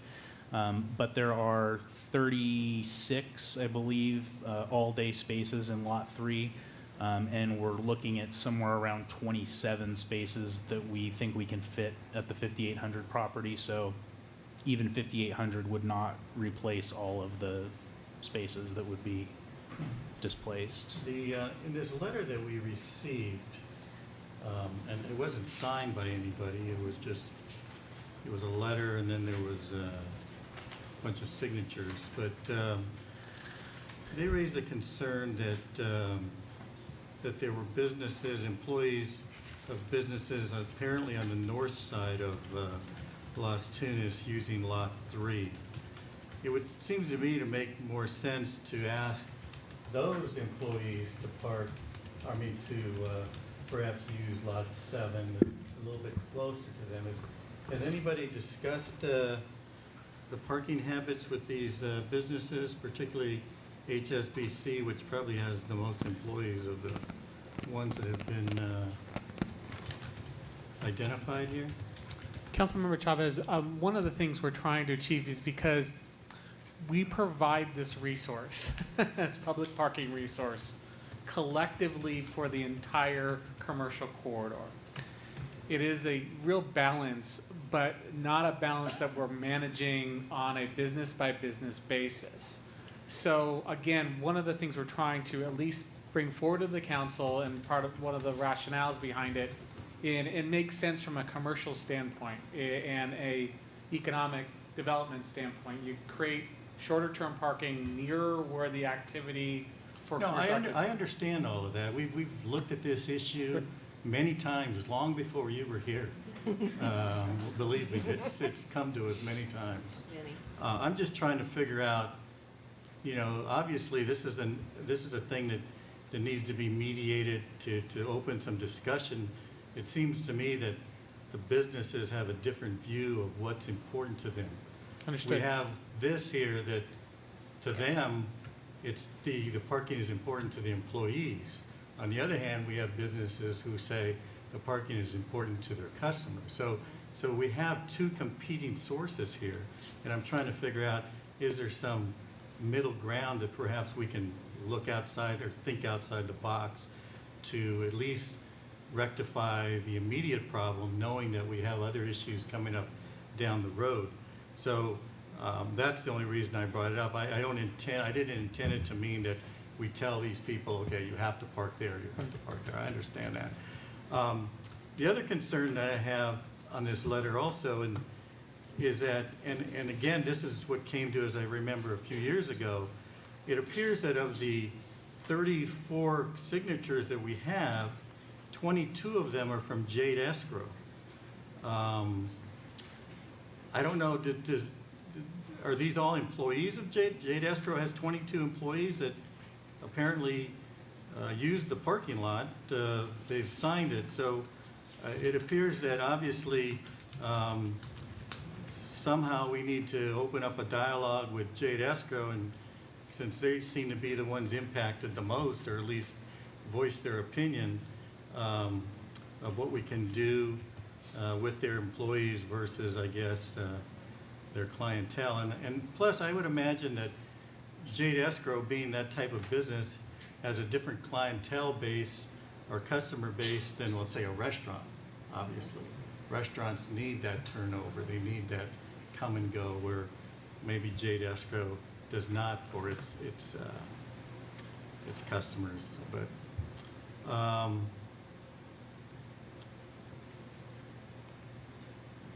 the other question I had, has the city looked into, or are you familiar, I'm not personally familiar with it, but do other cities perhaps look at this issue and maybe consider special parking permits for employees that would allow them to park in otherwise restricted areas during certain designated hours of the day? Because obviously these employees probably need these parkings during the day, but not so much at night. Restaurants would, of course, use those spaces at night, and they would open up for the turnover. Are you familiar with any practice like that in any cities? Yes, there are different ways to manage it, and doing permits is one of them. The primary conflict here seems to be at lunchtime, because typically you're in the evening. Most of the daytime type of businesses are closed, and so when the dinner hour happens, most of the employees are gone by that time, and it's not an issue. Permits are often used in the opposite way, which is you have a 2-hour restricted lot, and then people with the permits are able to park there and exceed the 2 hours. So that certainly could be something that we would do here, but the end result would probably be similar to what we have now, because if we issued all those permits to go beyond the 2 hours, we'd end up kind of with what we have now. Thank you. Thank you, Vince. Yeah. How many restaurants are on that strip there, where we're in front of the parking lot? I don't know off the top of my head. There's several. People are saying 2. So 2. Just two? Just two, I thought. Just 2, I think Golden House and, I think Jade Escrow's on the corner, isn't it? Yes. And then you've got Golden House. and then And, Golden Deli, perhaps, I think. Golden Deli's on, yeah, they're on that block. Yeah, I think Down there at are the 2 other end, restaurants, yeah. Down at the other end. Yeah. No, actually Golden Deli's down here by Kaufman. Yeah. I forgot the name of So the, is it there's it used to be the old Green Island? no, Green Island is on the other side, on the west side. Again, as the parking master plan talked about, you look at, we have over this balance of supply and demand during peak times and non-peak times. And that, that has its own kind of analysis and nuances as well. Again, from a parking standpoint of the supply, we're looking at the major corridor and the major commercial hub, the heart of downtown in this area. So those parking spaces are being used for multiple tenants across blocks through, not just exclusively for that block as well. There's 2 restaurants, Kang Kang Food Court and Golden Yeah, House. Kang, that's Just right. on that block, though. On that block. Any other questions from council?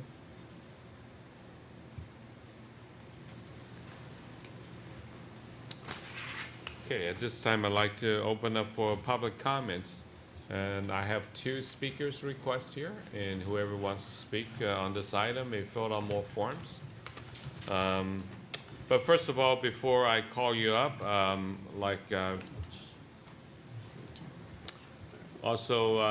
Council Member Chavez already referred to it. We did receive a letter signed by multiple people here. And essentially is opposing what we're turning the parking lot taking away to all day to turning that into 2 hour. And there are a number of folks from J. Escrow, 2 pages, and folks from Racket Sports, and also HSBC. We have folks from U.S. International Medicine Institute, and folks from Good Faith Management. Lastly, but not least, folks from Dr. Chu, Dr. Vicky Chu, dentist office. So I at least want to read this into the record. So at this point, I will call up then, according to the speaker requests that I have received here. First, I would like to call up Mr. Raymond Wong. I would really strongly suggest you guys do not clap because it's a public forum. We're here to express our opinion. I don't want people to feel pressure to speak one way or another, so we'll let the speaker speak. Yeah, please. Good evening, Mayor Yu and council members. My name is Raymond Wong. I'm the property owner for 9600, 9602, and 9604. This is right in front of the block Tell us we're where that talking is. about. What's the name of the business?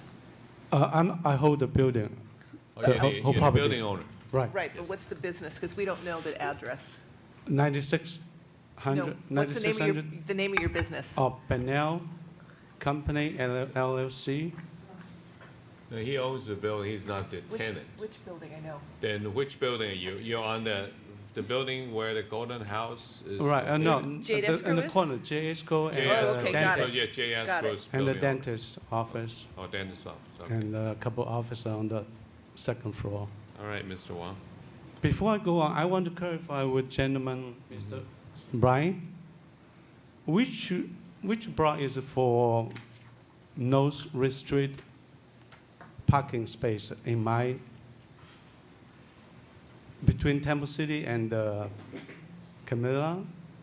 The green one, right. Okay, and what about the next one? between the Temple City and Primrose. Right, this has a mix of 2 hour and plus, all day. All day? Correct. You haven't been there for a long time, I guess. Since our last meeting, I think a couple years ago, the one between Camilla and Temple City, just right in front of my building, the one we are talking about tonight. Before we have 36 parking, and then after the meeting, you guys took away six parking lot for convert to 2 hour parking. So we have 18 in one row and another 12 in one row. So another 6 is of 2 hour parking. You guys sitting in the office, I don't know. And besides, between Temple City and Rosemore, Rimmore, that's all they turn to 2 hour parking. There's no all day parking. You're referring to over here, right? Right. Yeah, this is all 2 hour parking. That's there are no. Yeah, that's all 2 hour parking. Yeah, And that was done a few years ago. Yeah, that's the last meeting. And then same as the 6 parking lot on my building, in front of my building right now, is they took away 6 of them. So that's only 12 plus 18, that's 30, not 36, according to the gentleman over there. And I've been looking around since I received the letter from you guys. This around during 12:30 to 1:30. I've been eating lunch over there for almost a whole week, more than 1 week, except Saturday, Sunday. And I found out all the whole day parking is full all day long. And there's lots of 2 hour parking space not mentioned along the Las Tunas Boulevard, both sides. But all the parking lot we're showing on the yellow diagram, there's lots of empty space, especially between Temple and Rimson. The one you convert from all day parking to 2 hour parking, there's a lot of empty space.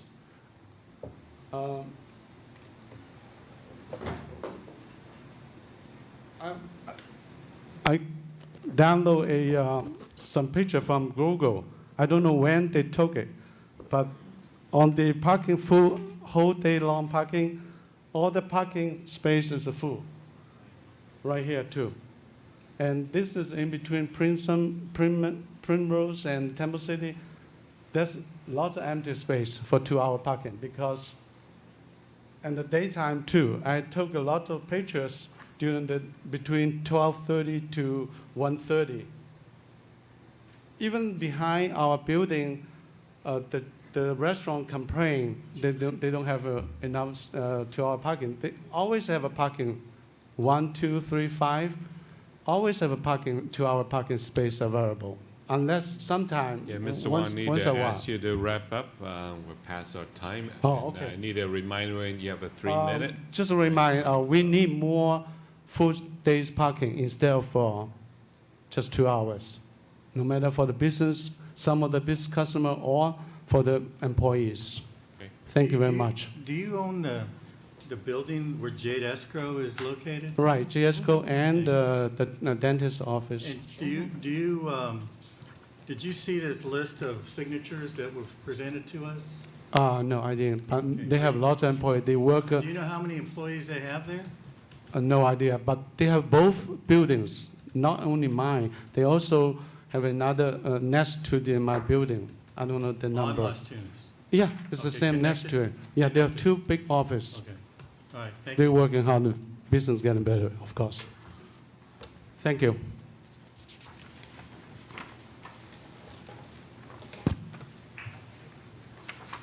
Okay. I have a question for Michael. Can I ask a question? You want to wait? Can you Sure. wait till we finish? Follow order. I know, but I have a question now. Go ahead. Write it down. I Yeah. did. I'd like to call him Mr. Wilson Long.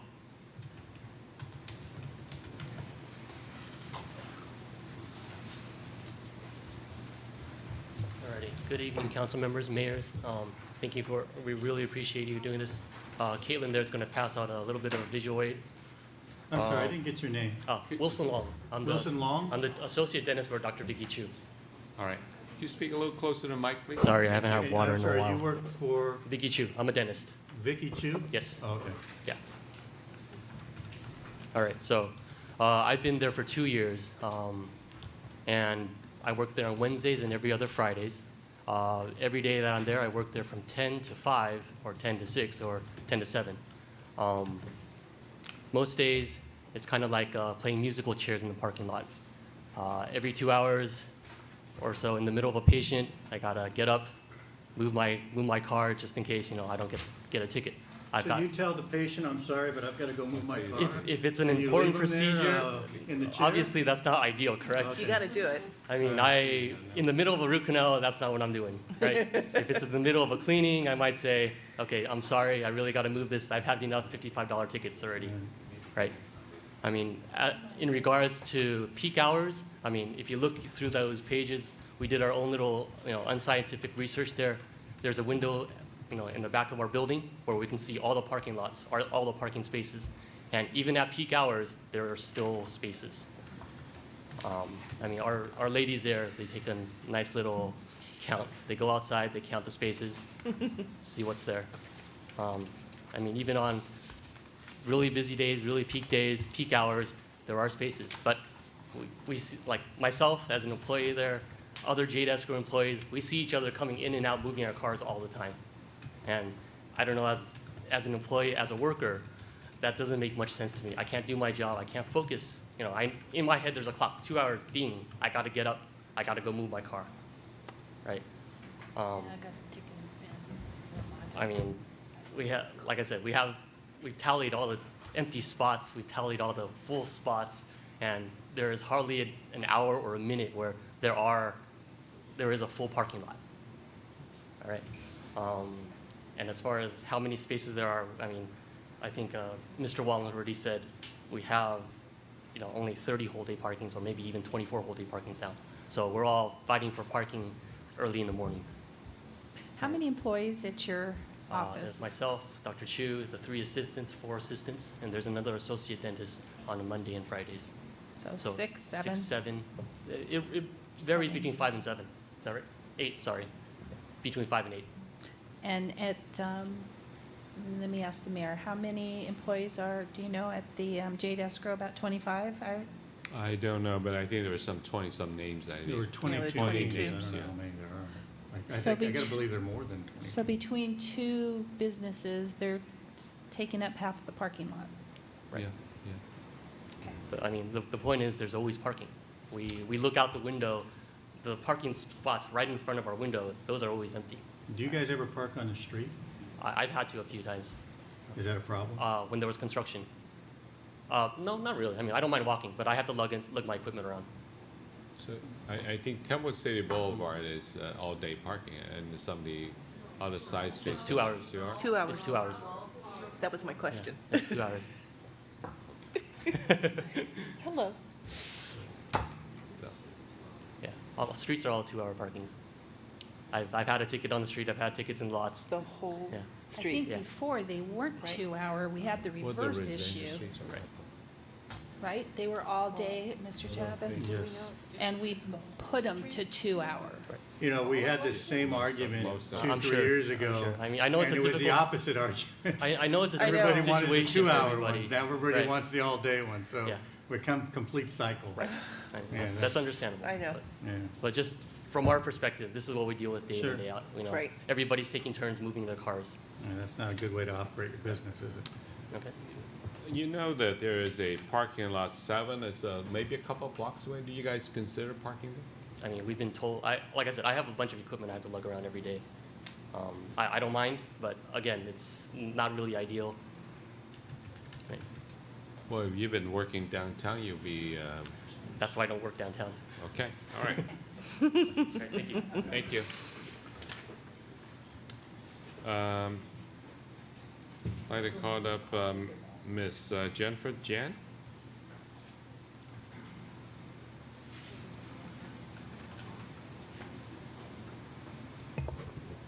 Hi, members of everybody. I'm Jennifer with Jade Escrow. I think today when we're talking about this item number B on the agenda, there are going to be no answer unless we have item number C resolved. Because the problem is there. We have 20 employees. The dentistry have about 8. Who is we? I'm sorry. Jade Escrow. You're Jade Escrow. I'm with Jade Escrow. Okay, and how many employees do you have? We have about 20. 20 employees. Yes. And But I had 22 signatures on this list here. So you think it may be more than 20? Oh, sometimes I don't know. You know, sometimes we have those office boy come here, Come and go, help us huh? cleaning, do some cleaning Okay. job things. And we have 8 people working in the dentistry. We're not talking about anybody in the can-can food court and the nail salon. We do need more than whatever the all-day parking we have. Does Jade Escrow lease that space from the Yes. owner that we serve Yes. from? Yes. Now, when you entered into the lease agreement, did that issue ever come up about how many parking spots were available for employees or how many employees you actually had? And did that conversation ever come up with the owner of the At building? that time, that was, before the restaurant opened, that was never the problem. So you were there before the restaurant opened? Yes. We were there before the restaurant. And one thing I really don't understand, when this issue was presented by Community Development Director, when they present this issue, this is the 3rd time waste of everybody's time and effort. We bring out the same issue. Why there's nobody asked Jade Escrow, do you require more all-day parking? Why one restaurant making the noise, and this is the 3rd time? We waste everybody's time talking about the same thing. Well, I'm not sure I totally agree with that because I recall Jade Escrow was well represented a couple of years ago when we looked at this issue last time, and we heard Well, the last same time- arguments. Last time, we did not lose any all-day parking. We minimized the parking space, we increased the 2-hour parking. The parking lot is still the same size, but the parking spot is smaller, which nobody complained. And we're just wondering, if this community development director making the decision, how come they never consult with us? I just wondering, did they really do a good job making the count? Like if you do the traffic, you do the counting, like how many cars passing by before you make the judgment. Right now, 3rd time. Why? Because we're in their lunch special business? Because at dinner time, everybody knows the restaurant make money from dinner time. Lunchtime for the lunch special, we are taking too much of the space and wasting all of your time, and this is the 3rd time. I think I took I think my 3 minutes is up. Thank you. Thank you. Thank you. Ms. Rachel Kwa?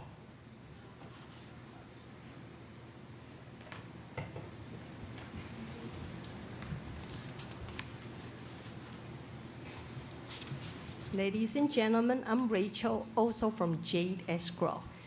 I was here a couple of years ago, twice, like Jennifer said, tried to express our concern about parking space. And at the time, I just want to remind everybody that we were told at the last hearing that before those restaurants open their business, they obtain the CUP, conditional use permit. And one of the conditions of the CUP is that the restaurant was supposed to give the city certain contribution in order for city to try to improve the parking.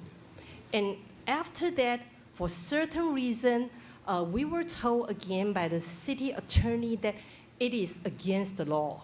Therefore, even though they got the CUP, they never paid one dime back to the community. And still, they opened the business. So it has been quite a few years already. Even though it's, the city give the CUP out without being able to get the compensation back from those 2 units, let's put it this way, we were expecting city to provide solution for our parking problem. Several years has passed. nothing has been done, just because the restaurant who were there, I think 5 or 6 years later than we do. We were there 10 years ago, and we have been really good company, I believe, bring up a lot of prosperity in the community as well. When we were there, we don't have restaurant anywhere. Our next door neighbor was basically empty, so we were one of those pioneer company in the city. And I just hope that with your help, the city can finally try to figure out, I know that our next agenda is going to be a public parking, that you guys can expedite that project, resolve the city parking issue, because every parking lot is owned by the city. I don't have a right to change anything. I don't believe my next door neighbor has the right to change anything either. But there are priorities, just like when I'm having an employee, one is senior, the other one is junior. So I just want you to consider us as one of the senior citizens in city of Temple City. Try to resolve this issue. I'm not here to against anybody, but I just hope the city can start a parking construction project as soon as possible, so that we will be able to have good neighbor around our area, instead of everybody just trying to fight against everybody for parking space. And just for your information, up to this year, I got 3 tickets from the city already. I'm paying $55 every 2 months. And I just want you to know that we are really desperate. Thank you. Can I ask a couple of quick questions? Do you mind if I ask you a couple of quick questions? You mentioned the lot that we're thinking about that's on our agenda later. Do you believe that your employees would park in that lot where it is now? Are you familiar with where the lot would be? Yes. And do you believe that your employees would park there? I don't think so. They wouldn't park there either. The major reason, beyond the parking at the back or in the front, if we park in the front, we have to rush out and move our car around the whole block every 2 hours. But I would not tell my employee, you cannot do that. The reason is the one that they were suggesting, like you said, is far away from our building. Mm-hmm. Summertime is okay, but... No. You specifically mentioned the item on the agenda, which we have tonight, which we refer to as the mortuary lot. Mortuary lot, yes. And that we're considering making that into a parking lot. Yes. My question to you is, do you believe that your employees would park in that lot if available to them? Yes, I would suggest my employee to park over there, because I myself will be parking over there. Okay. Because it's going south, we don't have to go across the street. And the major reason is because during winter time, I'm sure that you all have bought properties. You know that a lot of clients love to come and sign the documents after work. So actually, certain of my employees would have to work late. They would be a little bit worried if we have to go across the street. And also for your information, right on our block, there's quite a few homeless all the time.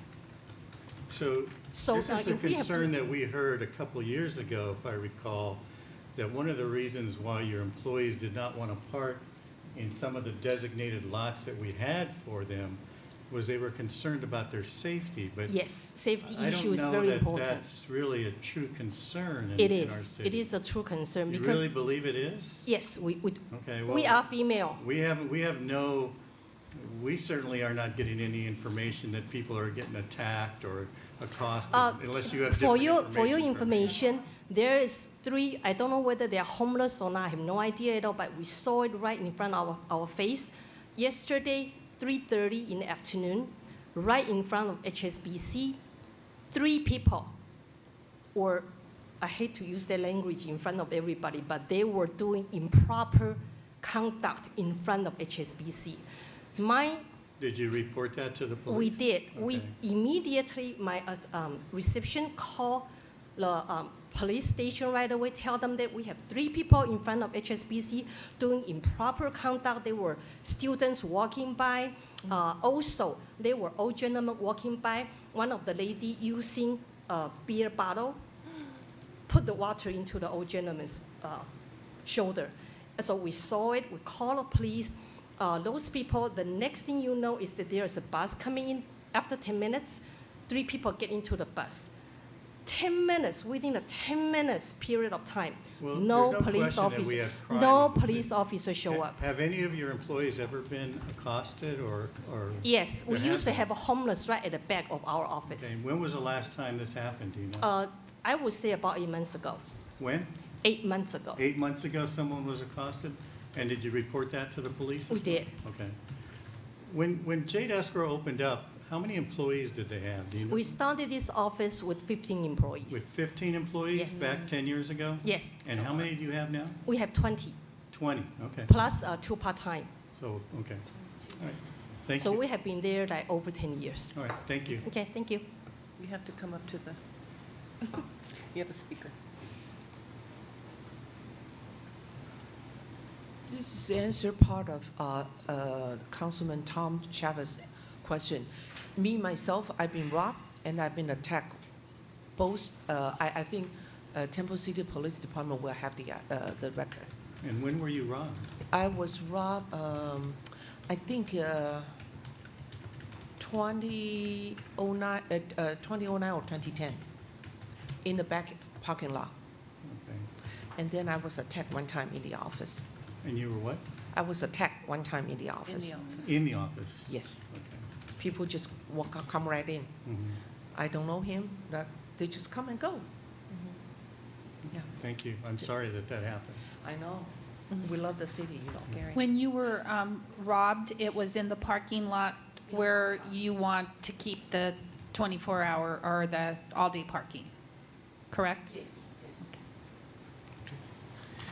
Anyone else like to address the city council at this point?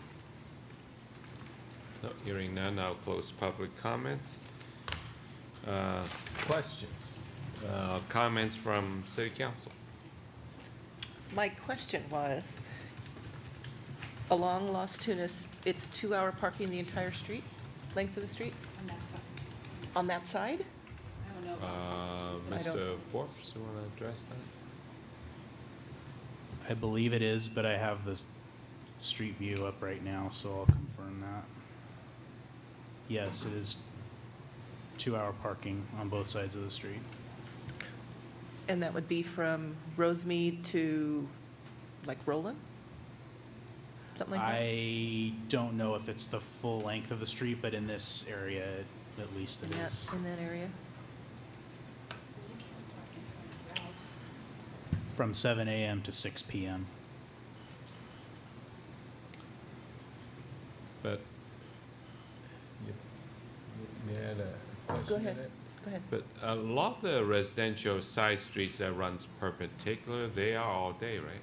No, 2 hours. 2 hours. Near Chase and Wells Fargo, it's 2 hours. Yeah, but near, but for a block away is not. Not even a block. Half that block up is. All day, right. I mean, it's not like, No, it's not far. it's not far. Okay, all right. So I want to clarify that. So it's time for council comments. So Anybody want to go first? you want to go first? Okay. I mean, I don't Yeah, care. go first. Go ahead, you don't like to go after me anyway. I know I don't. Okay. Oh, Yeah, we'll William, make you still William there? go first. Yeah, I'm still here. Okay, good. Listen, You want me to start? Yeah, why not? yeah, sure, you Wow, can start. Why not? We'll give you the courtesy. Go ahead. Yeah, go ahead, man from Councilmember heaven. Min. Okay. Can you hear me all right? Yeah, we can hear you. Yes. Okay. Yeah, so first of all, I think the main concern I have is it doesn't seem like we're communicating very well with our business owners. I mean, I appreciate staff's report and kind of pointing out sort of the analysis behind what they're doing. They're talking about the parking master plan that was done back in 2012 and reiterating the need for additional 2-hour parking. But if you read the staff report, it almost seems like we're hearing this recommendation based on a complaint from a single restaurant. And I just feel that I think that we need to really kind of reach out and talk to all of our businesses along that area that's immediately impacted by such a change. And, you know, I appreciate all the business owners who came out to speak on this issue. To me, it seems like there's obviously two very different perspectives on this. And, you know, the fact that we have the 5800 mortuary site that is being considered on the next agenda item, to me, it seems, at least for me, it's a no-brainer to, you know, defer this decision till after that parking lot is constructed. Because then, you know, one of the primary complaints from the business owners is that we haven't really offered a tenable alternative to the current parking situation. And making everything 2-hour seems to make it worse. So I would say that, you know, we should probably defer this item to after the mortuary site opens, not the mortuary site, the parking lot opens. And I would also suggest that we talk more directly with the business owners and arrange for employee parking at that location. Because anecdotally, from Dr. Vicky Chu, who has reached out to me multiple times about this issue, I've sort of floated the question to them and said, hey, is your staff or your company, are you guys willing to pay for a parking permit to get a guaranteed spot at that lot? And they said yes, they would. At least verbally, that's what they said to me. So it seems like we have a viable solution. And Director Forbes mentioned earlier that as a city or other cities have done, you know, similar methods to try to solve the employee parking issue. And, you know, employees are always going to be there. The companies are always going to be there. So that's an obvious sort of issue that seems like we can address instantly. And to, you know, convert more to 2-hour parking, you know, on paper, it might look good. I'm not sure how it would actually function in reality. And I think issues like that, dealing with the entire downtown area, should probably wait till we do an update of the parking master plan in downtown, which from my understanding is something that's going to happen very soon. So I would, the thing I would recommend is defer this decision till after the 5800 is open, and then also proactively reach out to the businesses, find out how many employees they really have, see if we can arrange for some sort of guaranteed parking for employees, because they're not going to be going anywhere.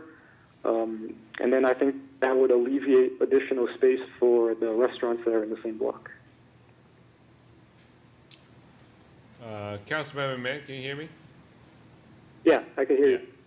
When you say pay parking to guarantee a parking spot, you're referring to parking lot 7? I'm referring to 5800. Mortuary. Okay. Yeah.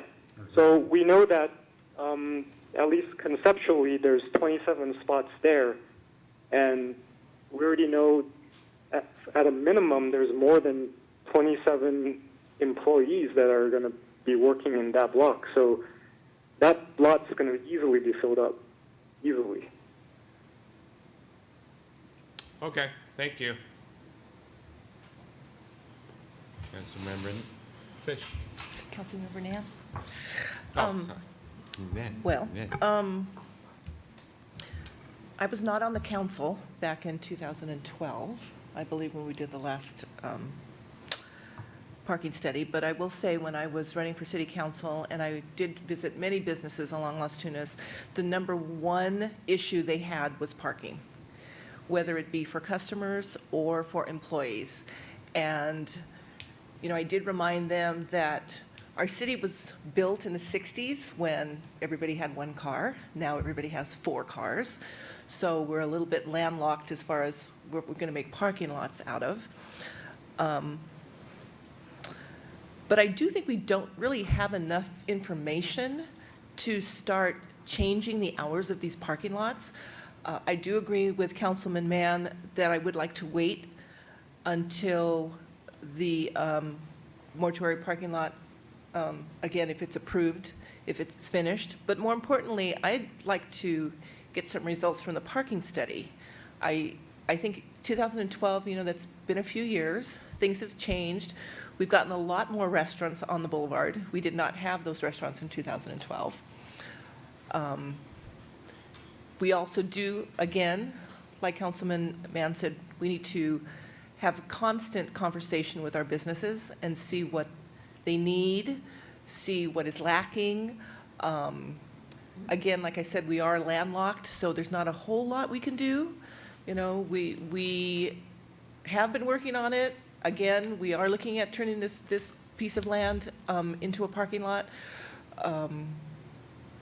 So I would have to say that I would not agree with changing the hours and keeping it to all-day parking. All right, thank you. Councilmember Chavez. I don't even know why this is even before us tonight, to be honest with you. From the report, from the staff report, it appears that the only reason I can see it's before us is that we've been contacted by the Golden House Restaurant for additional parking. Is there anybody from the Golden House Restaurant here tonight? Did we give notice to them? I'm sure we did, didn't we? Or, Notice was given to a radius area of all the property owners. yeah, so that would include the Golden House, I would imagine, correct? Yes. Yeah. They don't care. Well, I don't know that they don't care. Obviously, they do, since they've called the City Hall numerous times. And actually, we've been talking about, a couple of years ago, they were here talking about that, and we've talked to them individually, I know, about the issue, and we made some changes, as some of the people in the audience pointed out, to their favor.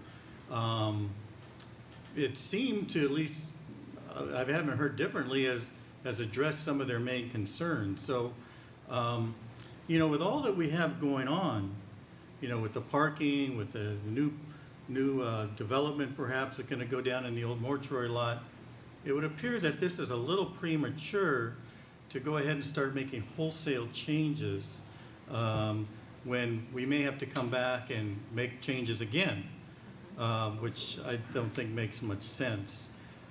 To me, it's a catch-22 situation for the businesses. We want them to do well, and it sounds like some of those businesses are doing well, but with that comes an increase in size, growth, which obviously that means they have more employees. And you know what? We all want to park next to our building. I mean, I park right next to my office, but you know what? I got to pay $125 a month to do that. And, those sometimes come with those prices. And so I would love to see staff, and I know our staff can do the job. They do a great job as it is, and I think in contrary to what we've heard tonight, they do a good job in trying to sort these things out and control what's out there. But maybe we need to think outside the box here for a time, and that is, do we need to issue permits to employees? If it's true that some of these spots are not being taken during the peak hours or during certain hours, maybe during those hours, these employees with those permits can park there. That would seem to be a pretty easy solution. And even so far, and I know it sounds crazy, but we've always said this, there's really not a shortage of parking in Temple City. The problem is where people want to park. I mean, as we can see from the map, we have lots that sit empty all day. The problem is they're a little further away from perhaps where the businesses or where the employees want to actually park. And I understand. I mean, we don't want anybody accosted, and I can see why there would be concerns of employees walking at night. I understand all that. I truly believe, though, that we have a very safe community overall, and our sheriffs do a fantastic job. And we haven't heard a lot of. It certainly doesn't seem to be a problem in the city, but certainly instances can happen from time to time. There's no question about that. But maybe even get I don't know. I know it's going to cost money, but maybe a shuttle service that runs between some of these parking lots could help. You know, some of those kind of things that they use in big cities that maybe we could adapt on a smaller scale to our city, because it seems like we're getting in that area now where we have businesses that are having employees and they need to park, and we have the lots, but we need to get them from one spot to another. So those are the things that I think we have to start thinking about, and perhaps those are the things that will come up when we look at this new downtown parking plan, and I think things that are now developed that weren't around 3, 4, 5 years ago. So that's what I would like to see. I haven't heard anybody here tonight that would tell me otherwise, that there's a compelling need to change that parking lot at this point in time, to be honest with you, so. All right, thank you. Mayor Pro Tem Sternquist. Yes, I'd just like to make a remark. Excuse me, I forget your name. Jennifer. Jennifer, when you said that our city attorney had made mention that the restaurants were supposed to pay a fee, I would imagine that's the in lieu fee, and that it wasn't legal. And you did mention that they don't contribute. I just want to remind you that they do contribute with sales tax, which is something that Jade Escrow does, you know, or a service does not. So they do contribute. So I just wanted to make that point. And that has no basis on my decision, but they are contributing to the community.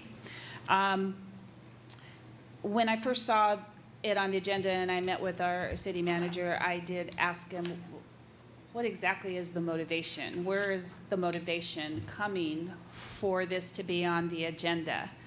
And because knowing that there was a potential for the parking lot, which is just south of the said issue, your businesses and Golden House, it didn't seem to make as much. It seemed to make better sense to wait until after that discussion happened. So maybe even at that point I should have made a suggestion, or one of us, to have the other discussion first and then this discussion follow, so we at least had an idea of where we were going. I will say that it's kind of a catch-22, because we have one business who has been extremely vocal to get that all-day parking to 2 hour, and we have another business who has a large clientele and a lot of workers who want the opposite. So in trying to, make that balance, it sometimes is very difficult. But I do think, as Councilmember Chavez and Councilmember Mann said, and Councilmember Fish, is there are opportunities if the council should approve the mortuary site for a parking lot. And I think there are some creative ways that, with both entities communicating, maybe it is a permit that's paid, or whatever that might look like in the future. So I think the timing is just off completely of this being presented this evening. I do wholeheartedly appreciate staff taking on the challenge that council directed them to look at our entire commercial corridor. I mean, we need to look at this as a vibrant, entity in whole. So just to make it convenient or the best for one business who has a lot of employees using 18 spaces, there could be an argument said, well, maybe we divvy up those 18 spaces if there's 9 businesses and give each 2. That's still not going to accomplish what you need. But in all fairness, that might be the fair thing to do, you would say. So I would say that it's probably best to hold off on making a decision today, but knowing that if that parking lot was available, I might think that it would be in the best interest of the commercial corridor to go with that back parking lot being all 2 hours and moving your employees south. So I just would like you to keep that open-mindedness and think about the future possibilities that the mortuary parking lot, if it comes to fruition, would, support the whole business corridor and your employees also, along with the dentist and whomever is next door. So I guess I would just say that at this time, I don't think it's best to make any changes. Okay, thank you very much. Well, I hold a different opinion. I think our downtown is a retail, retail business should be favored. I think most downtowns, most city planning, you're gonna find most cities favor retail, restaurants, that type of businesses. Offices, while they do contribute to downtown vitality, honestly, it is from an urban design point of view, it is probably not, doesn't actually contribute a whole lot to the vitality of any cities. You're going to downtown and any places where it's attractive, and that's what we talk about, trying to achieve on Las Tunas. Even though we're not doing that currently, that's one of the things that we said will be beneficial to our downtown. And businesses, retail, and restaurants, they do generate sales tax, and they do bring in income that we otherwise don't generate as a city. So I think we need to be sensitive to that. However, we are not blind to the needs of offices. Office workers, I think as a city, we need to have established policies that while we have parking lots that have nobody, that people don't park is a problem. And time after time, we heard from folks that they're not willing to walk a few blocks. And which is really unfortunate because our ability as a city to buy buildings, tear them down, to turn the parking lots extremely limited. And honestly, do we really want to tear down buildings along Las Tunas? Right. I would surmise that submit that we actually don't have a parking problem. It just have a parking distribution problem. And I am of the opinion that employers should ask the employees to park further away. It will never be resolved. There's always this constant tension between folks that want to park there all day and businesses that need to turn over. We will never solve that. As a downtown, unfortunately, if you look at the history, the evolution of all downtowns, you go to downtown LA, you have to pay parking. You go to downtown Pasadena, you have to pay parking because there's not enough parking to go. And it's maybe the price of success, but we really cannot solve that problem if our employees are not willing to walk a few blocks.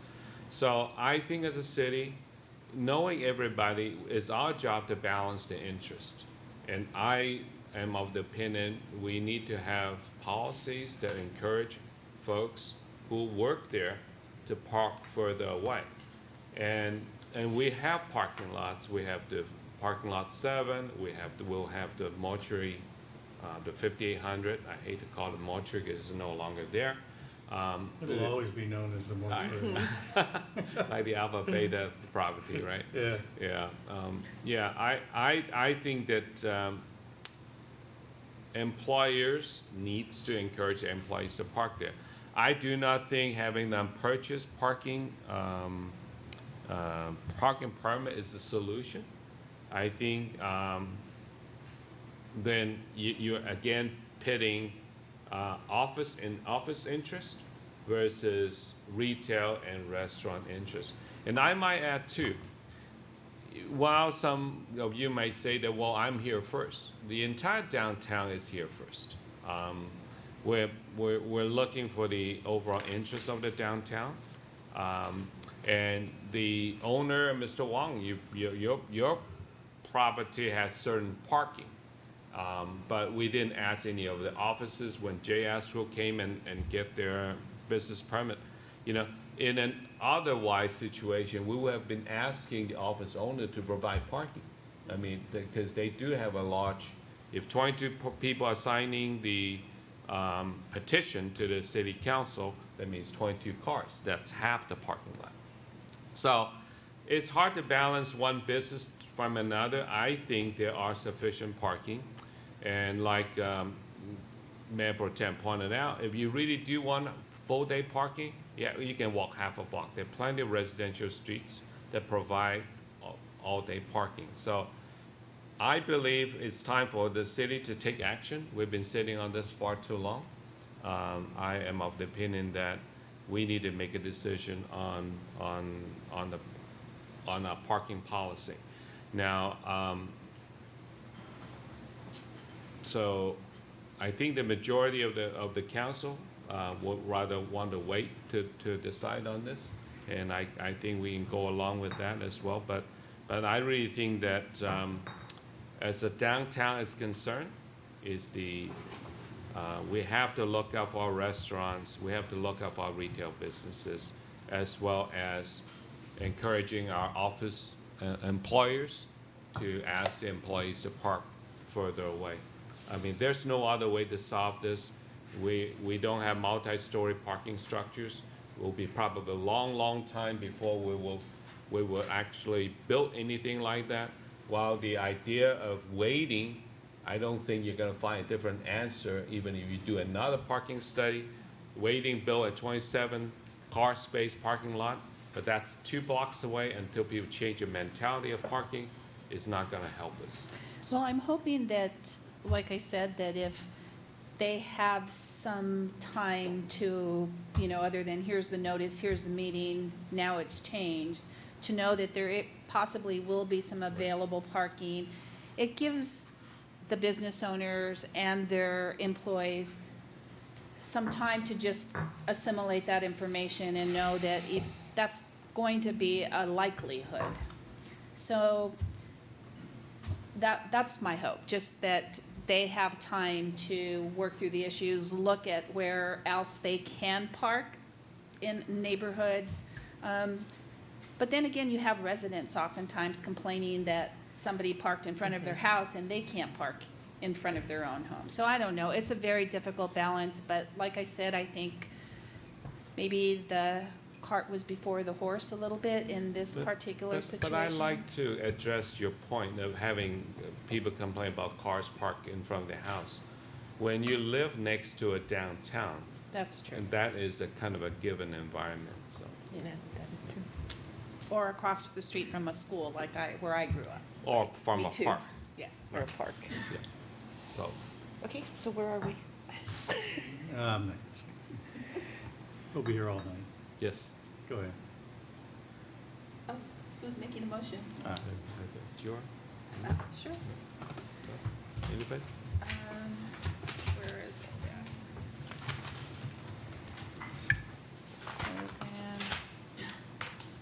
So.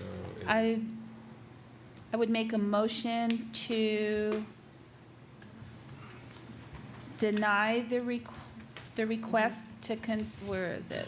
Oh, no, that's the wrong one. So I don't know 10B. whether we actually need to Do adopt. we- We what do don't we actually do? take any action if we're not doing anything. Mr. City Attorney, if we don't take any action, then it just stays status quo, right? If you take no action, Right, then nothing happens. right. You can affirmatively reject the recommendation, or you can adopt or amend the recommendation. Or can we just do nothing? You can continue it, you can do nothing, but if you do nothing, it remains on your count. It Oh, remains okay. on your- So we need to, so the council wants this not to happen, then adopt a motion to not take staff's recommendation. Yeah, or you can move to table it. Okay, Be another option, that way it doesn't show back up on your agenda, and bring it back on there. okay, okay. What do you think about that? You want to try? I'll make a motion to table it then. Okay. Do we have a second? I'll second. It was moved and seconded. Madam Clerk, roll call, please.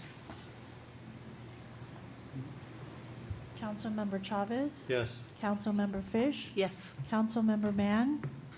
Yes. Mayor Pro Tem Sternquist? Yes. Mayor Yu? Yes. So we're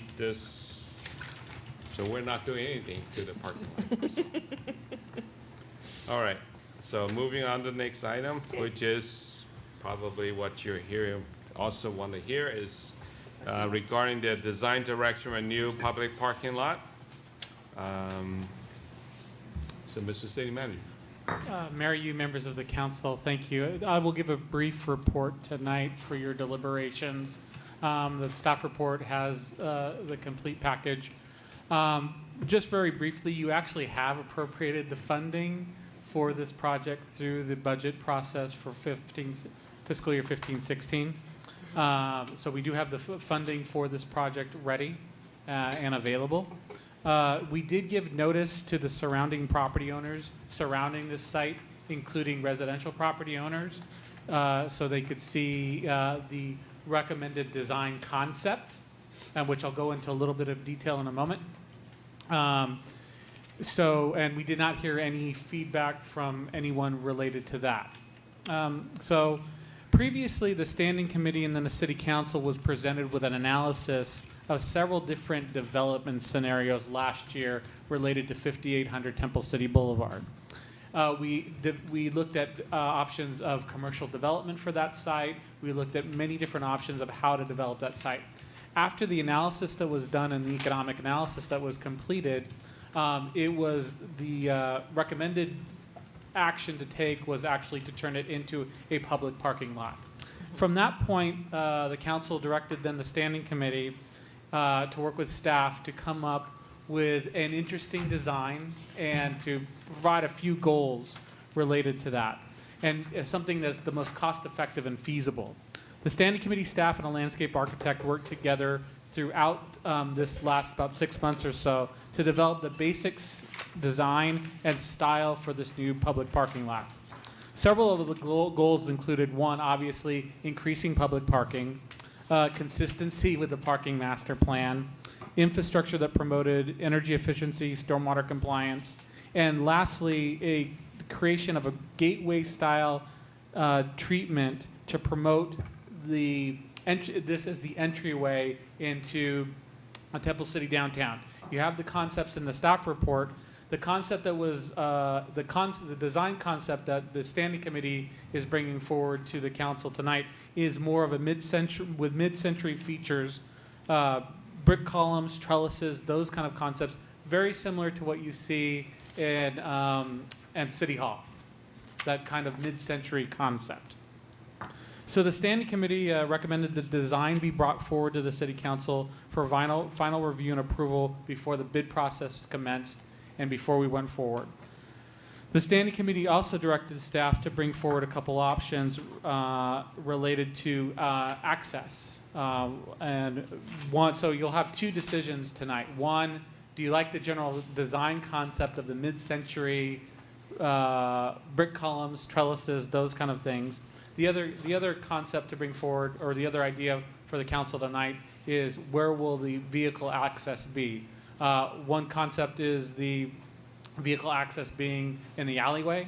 The other one would be for it to be also on Temple City Boulevard. And in your staff report spells out some of those issues. Once the decision is made related to the concept and us moving forward with the concept and what kind of access there'll be some final refinements to be made with the design to consider, including traffic alignment. Staff will then ask, because public parking lots require CUP approval, this would actually have to go forward to the Planning Commission for approval as required, and then we would put the bid documents together with the city engineer, and then we would come back to the council with the award of the contract. That's, considering the hour and everything else, that's the very brief report for right now. I'd like now to turn it over to Councilmember Mann and the mayor as the Standing Committee for any comments that they may have.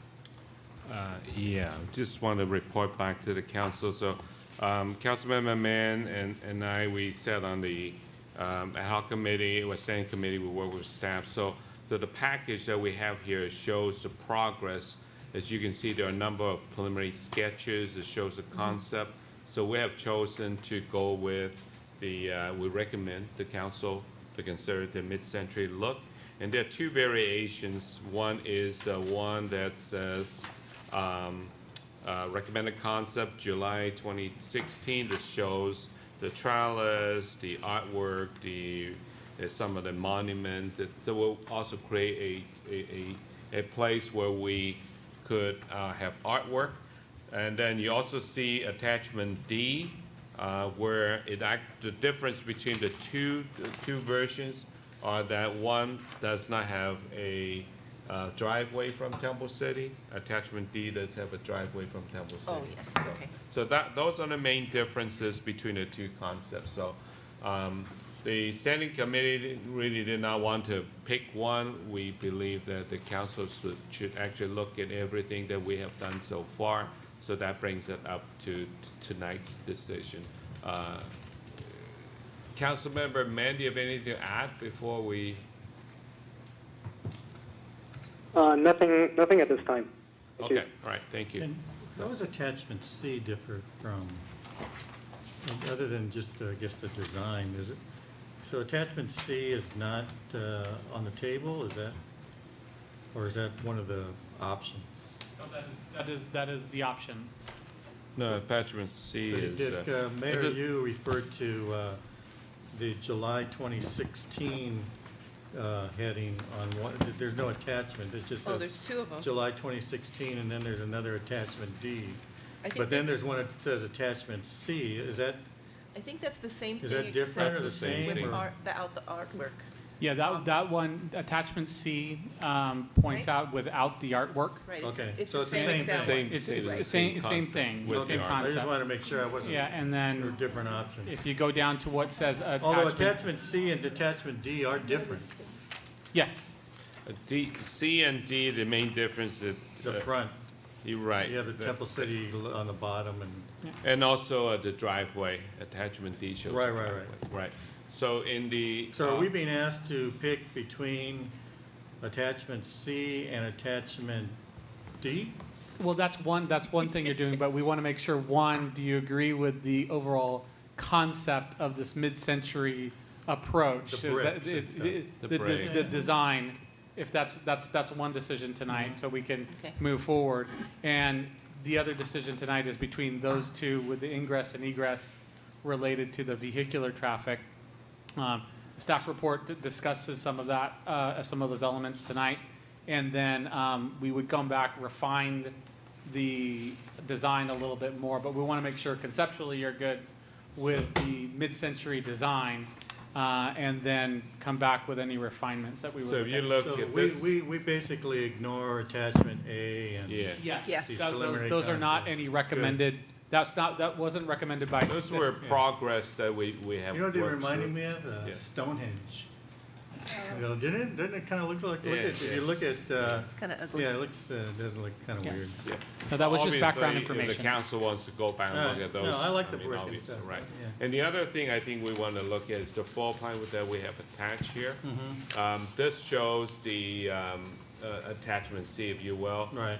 But as you notice on, well, it gives a much richer treatment, architectural and landscape treatment on the Temple City side. It does not have a driveway. The Right. only way to enter is from the alleyway. Correct.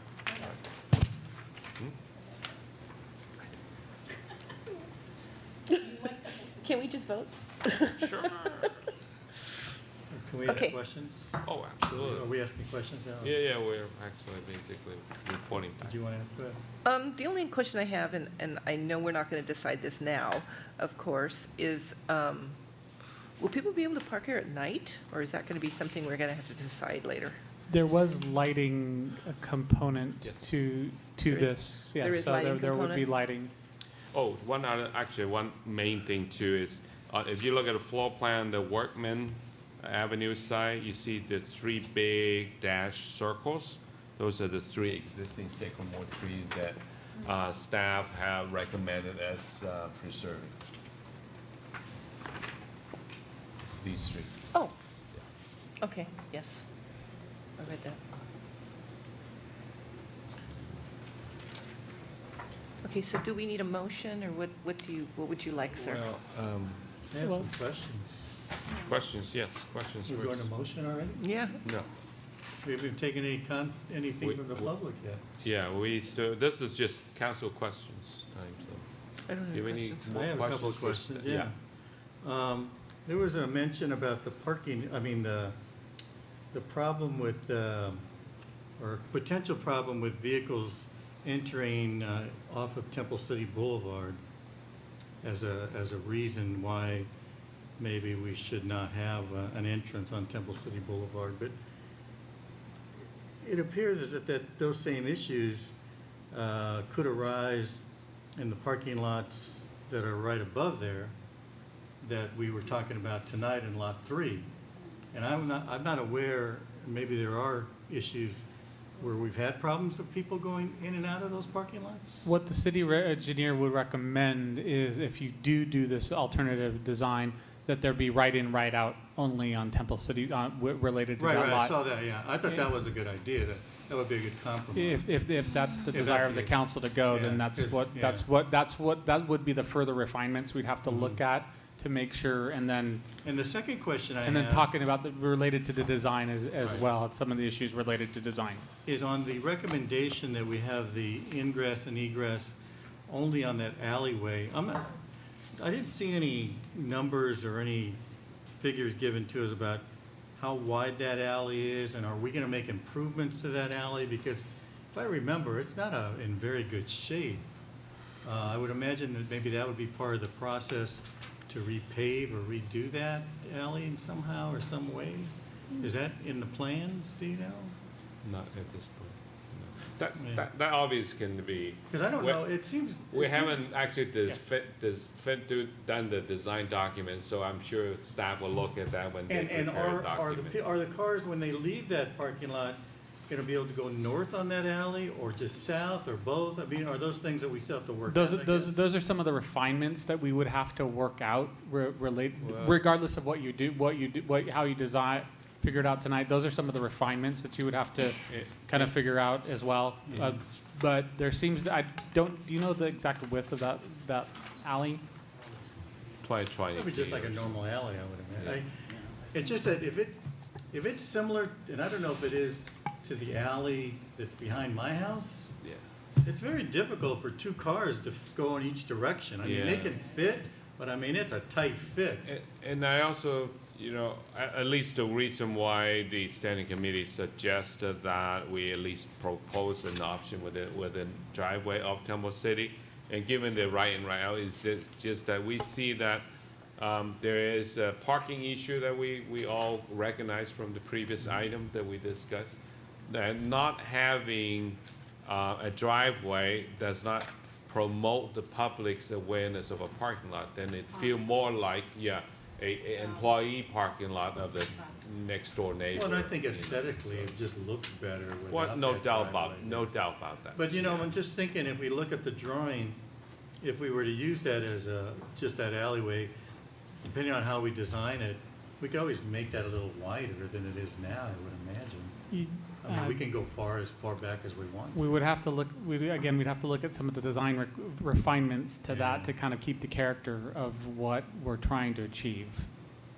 And my only other concern is that, our question would be the increase in traffic on that street to get into that parking lot. Workman, you Workman. mean, yeah. Yeah, obviously, we I are think too, that the traffic would increase to some degree, because that would be the only way they could get in there, obviously. You currently do have a driveway, granted the mortuary is gone, the driveway is there, it's off Temple City. Right. Okay, that's all I have, thank you. Okay. Any other questions from council members? Councilmember Mann, do you have any questions? No, I don't. Thank you. All right, at this point, I'd like to open up for public comment. Anyone? No? Okay. Then I'll close public comments, council comments.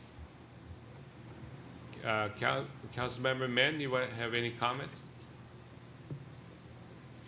Yeah, sure. I'll just a couple of comments. Well, first of all, I want to thank staff and our consultants for all the hard work. I know we've had multiple standing committee meetings on this issue over the span of many months. And it feels great to have something come to fruition and be able to present it to full council. And also, I want to thank Mayor Yu for his leadership on this standing committee. He has a lot of architecture experience as well as project management and construction experience. So I learned a lot from him on this job, even though it may seem like a small job. You know, what I really like about this is that we did more than just make a parking lot. We fully maximize the use of this space.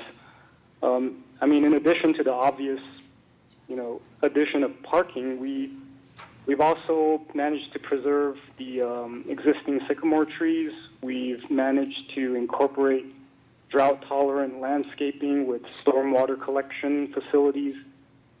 And if you've been listening to our council meetings, you probably know that stormwater is the big hot topic that's affecting a lot of our local cities. And so I'm really happy that we were able to take advantage of this piece of land and really make use of it, and to promote the environmental awareness and drought awareness by incorporating these into our projects.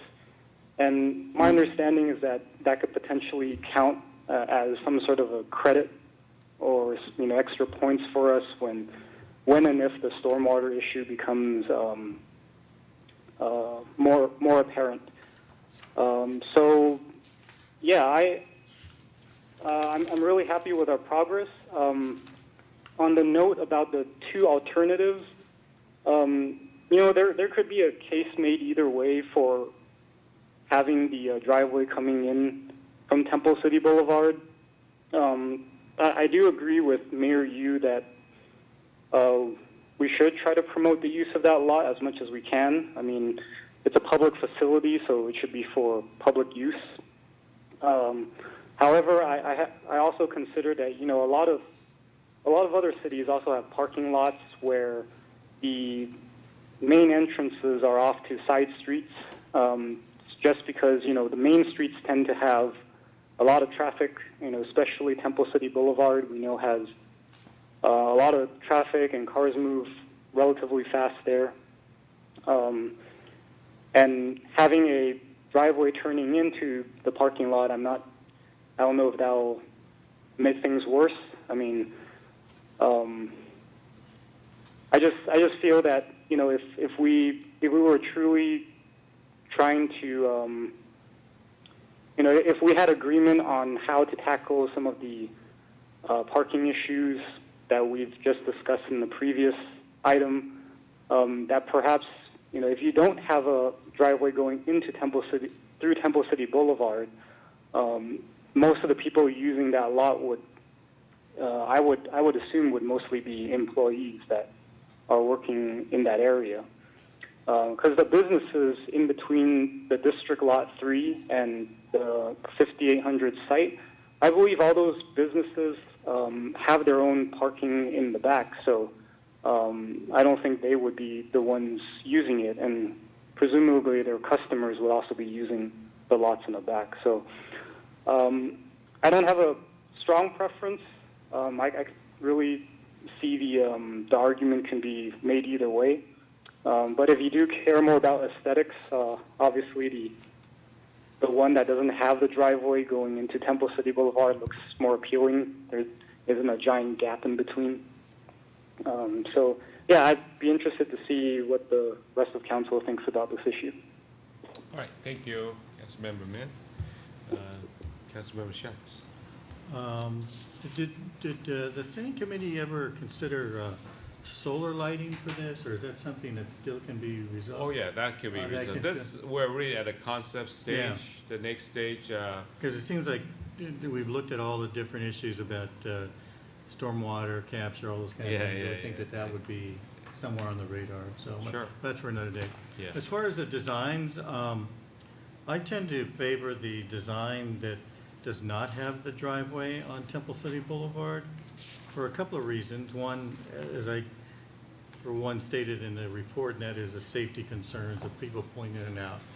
Another thing that came to my mind is that by not having a driveway there and having just a walkway, if we ever wanted to have a special event there or something like that in a nice outdoor setting, it would lend itself a little bit better to that. And from an aesthetic standpoint, and just to having, events there. So without that driveway, I think it would add to that as well. So other than that, no, I like it. I think we should remind the public, however, that the whole idea was as a holding pattern, not necessarily a permanent thing, but I know that when we had talked about that, well, for now, we're gonna look at till we figure out what's gonna be done in the long process, that this would be a good way to solve some of the issues that we have at hand right now, so. Great, Thank you for the work that you and William did on this. Thank you. Councilman? Well, I like it also. I like the brick. I like the way it kind of matches City Hall. I think that's great. So thank you for doing that. I also agree that I do like the one without the driveway on Temple City Boulevard. It just seems, it looks more finished. I don't know how to explain it. It just looks more like a structure. Later, will you be deciding like what goes on the signage? The thought of the standing committee was, if you're talking about the Temple City sign itself? Right, or- well, just this, the only thing that I would like to see is if we do not have the opening on Temple City Boulevard, one of these renderings just said parking. That might be nice, because you might drive by it and not know what it is. I don't remember which one it is. Councilmember Fish, that's something we can kind of refine. Later, right? Okay, Later. that's what I figured. I really like it a lot. And then if I may just add, I think there is, while we're drawing some colorful vertical elements, artwork, but the whole concept was that could be a future art project. Thank you. So. And that'd be different. And what we're depicting is just a representation of it, it's not the real artwork. Okay. Yeah. And yes, and thank you and Councilmember Mann for all your hard work. I think you did a great job. I think it's beautiful. I wish we could have this up on the screen. We can't, huh? So that can we? I know. So that everybody can see it?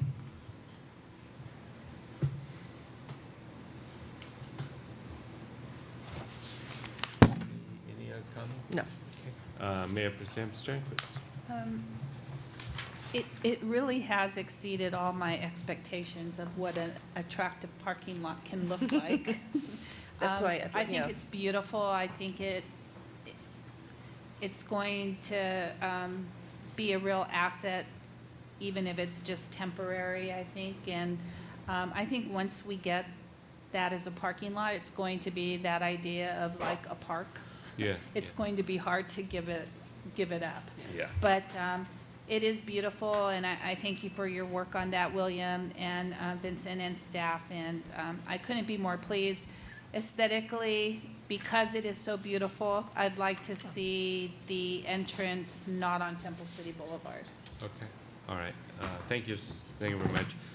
If I can add just one comment I've heard is that this is not going to be temporary.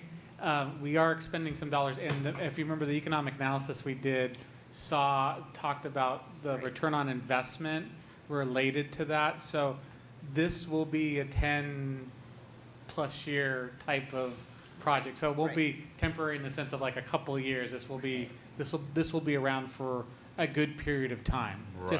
Just so I could clarify that. And then I believe Mr. City Attorney pointed out to us before, for this to turn into something else, it might, then the environmental process might be quite challenging. You're taking away public amenity, i.e. parking lot, and also some sort of park-like. I see it kind of like closet space. There's never enough. Yeah. So that'll be a challenge in the future if we were to convert it. But let me say that the credit should go to staff and their landscape architect, and also actually have an architect to help us as well. and credit really should go to them. I think personally, I would favor the one with the driveway. I mean, there's no doubt that the other one without the driveway is going to offer so much more opportunity for architectural design. However, in light of the fact that personally I feel that we're providing a parking lot to resolve a lot of the parking issue downtown, and making it too attractive to park-like. While it's a great amenity, it actually goes against our desire to offer more parking up for our downtown. Because the last thing we want is an empty parking lot like this, like a parking lot 7. Yeah, but that seems to be one of our problems, is the communication and getting the word out to people that this is a parking lot where you can park. Well, and that's on us. Well, I agree with you. We need to do whatever we can. Yeah, it looks nice, but it is functional, and we want you to park here. Right. We need to do a better job with wayfinding signs, because we Yeah, actually have not, and that's probably the new program that staff is looking at when we do our something at Las Tunas. Not the wholesale redo, but the beautification, and that's some of the things that I'm sure we'll be looking at. I But think a lot of people don't realize that the chamber parking lot is a public yeah, parking lot. I think we need to do a better job communicating And that I agree. has I agree. access right off of Las I agree. Tunas. And even the fact that perhaps the city hall parking lot's available on weekends, and we really never quite made that clear, and other things that we can probably work out with either school district and churches. We actually have a lot of work ahead of us. But back on this parking lot design, you know, I think having a driveway there not only reinforces, help solve a downtown parking issue, and also having a direct sight line into the parking lot also helps to provide security and surveillance. Because this is a lot of landscaping. Right now, we're showing trellises and some plants, and you know, it may not be as visible as we like to be. So I would recommend that we go with the one with a driveway. But again, I think this is also need to add that they didn't draw that. Well, they draw the one without.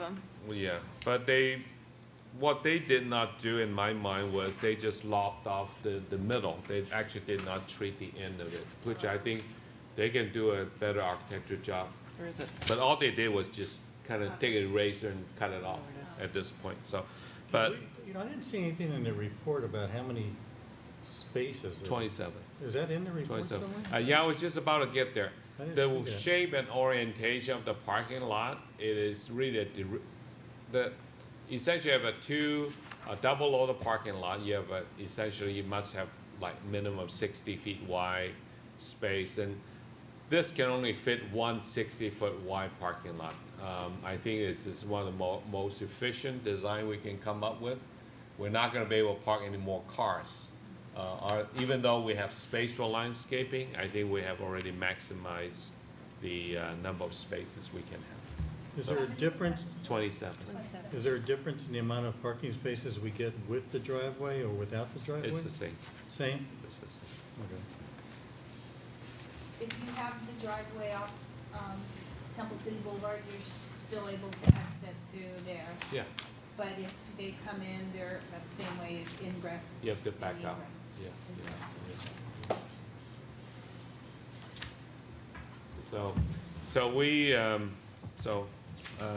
So that's my part, and so if we don't have any more discussion, then we're ready for a motion.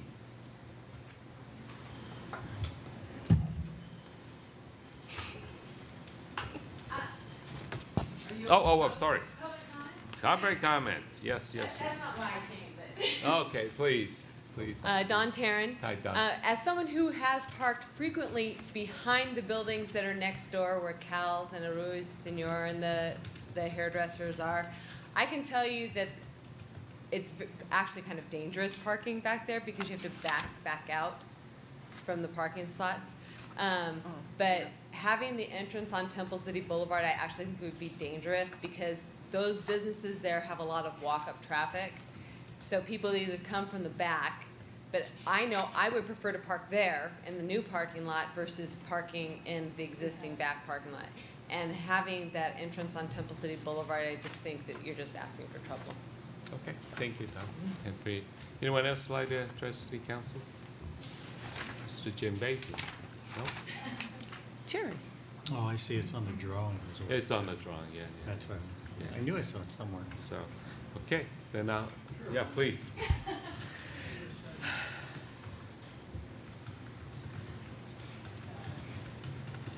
I'm just wondering, would there be any advantage to the city or in any way to do the solar type panels on the top, similar to what the high school did, and to generate some electricity income? And would there be any grants or anything like that that would maybe help the project by doing that? So that's just, might not look pretty, but it's a way to get on the bandwagon, so to speak, to be eco-friendly.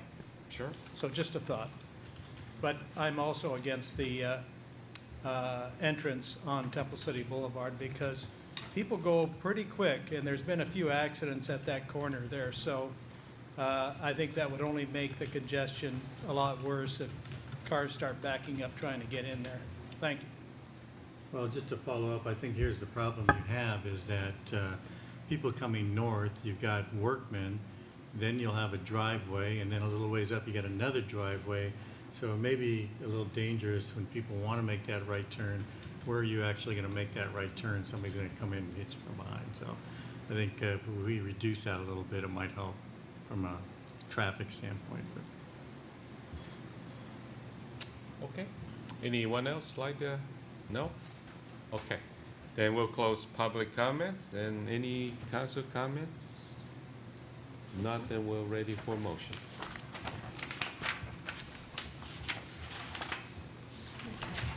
I'll do it.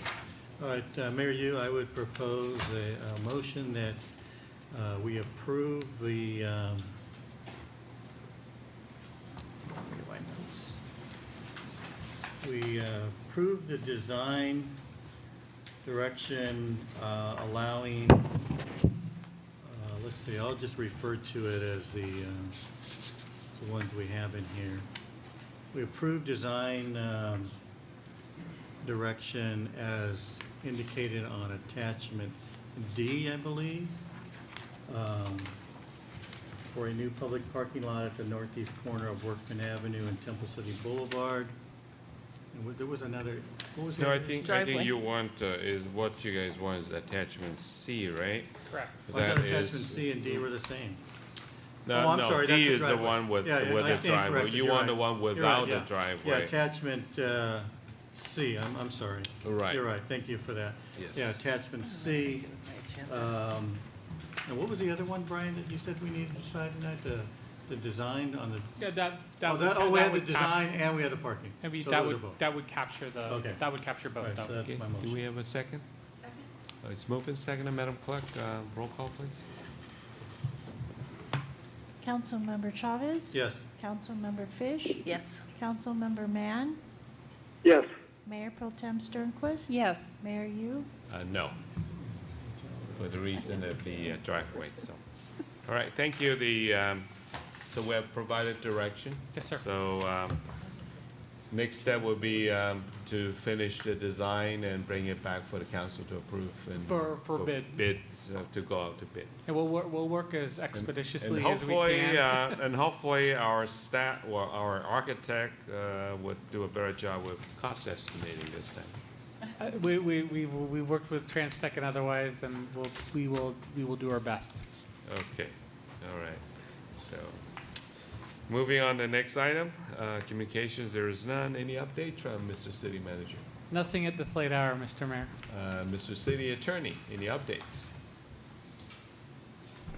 You know, just something very quickly. I just wanted to pass on an alert that maybe you all had received from your region of the League of California Cities on the possible reactivation of AB 718. AB 718 was a bill that was controversial last year because it prohibits the criminalization of sleeping or resting in parked cars and prohibits cities and counties from either enacting or enforcing essentially sleeping in car ordinances. Well, it died for lack of a vote last year, but it's a 2-year bill, and its proponents say they're going to try to make another run at it here towards the end of August. So if you're at all interested in it, or if it was something that you were concerned about before, you might want to contact your league legislative rep or Contract Cities rep and find out a little bit more about it. That's all I have. Thank you. All right, thank you. Next item, council reports regarding ad hoc or standing committee meetings. Any reports from council members? No? Okay, moving on. Council items separate from the city manager's regular agenda. Councilmember Chavez. I have nothing, thank you. Thank you. Councilmember Fish. Nothing. Councilmember Mann. Anything from Chicago? I'm sorry, I missed that. I missed that last part. To bed. Anything? No, you probably want to go to bed. No. Just kidding. Mayor Pro Tem Sternquist? No, nothing. All right, I don't have anything to add either. It's a long night. Next item, reimbursement of expenses. There is none. Additional public comments. Anyone? No? Thank you. So we'll close that, and our meeting is adjourned. Thank you. Thank you, everyone.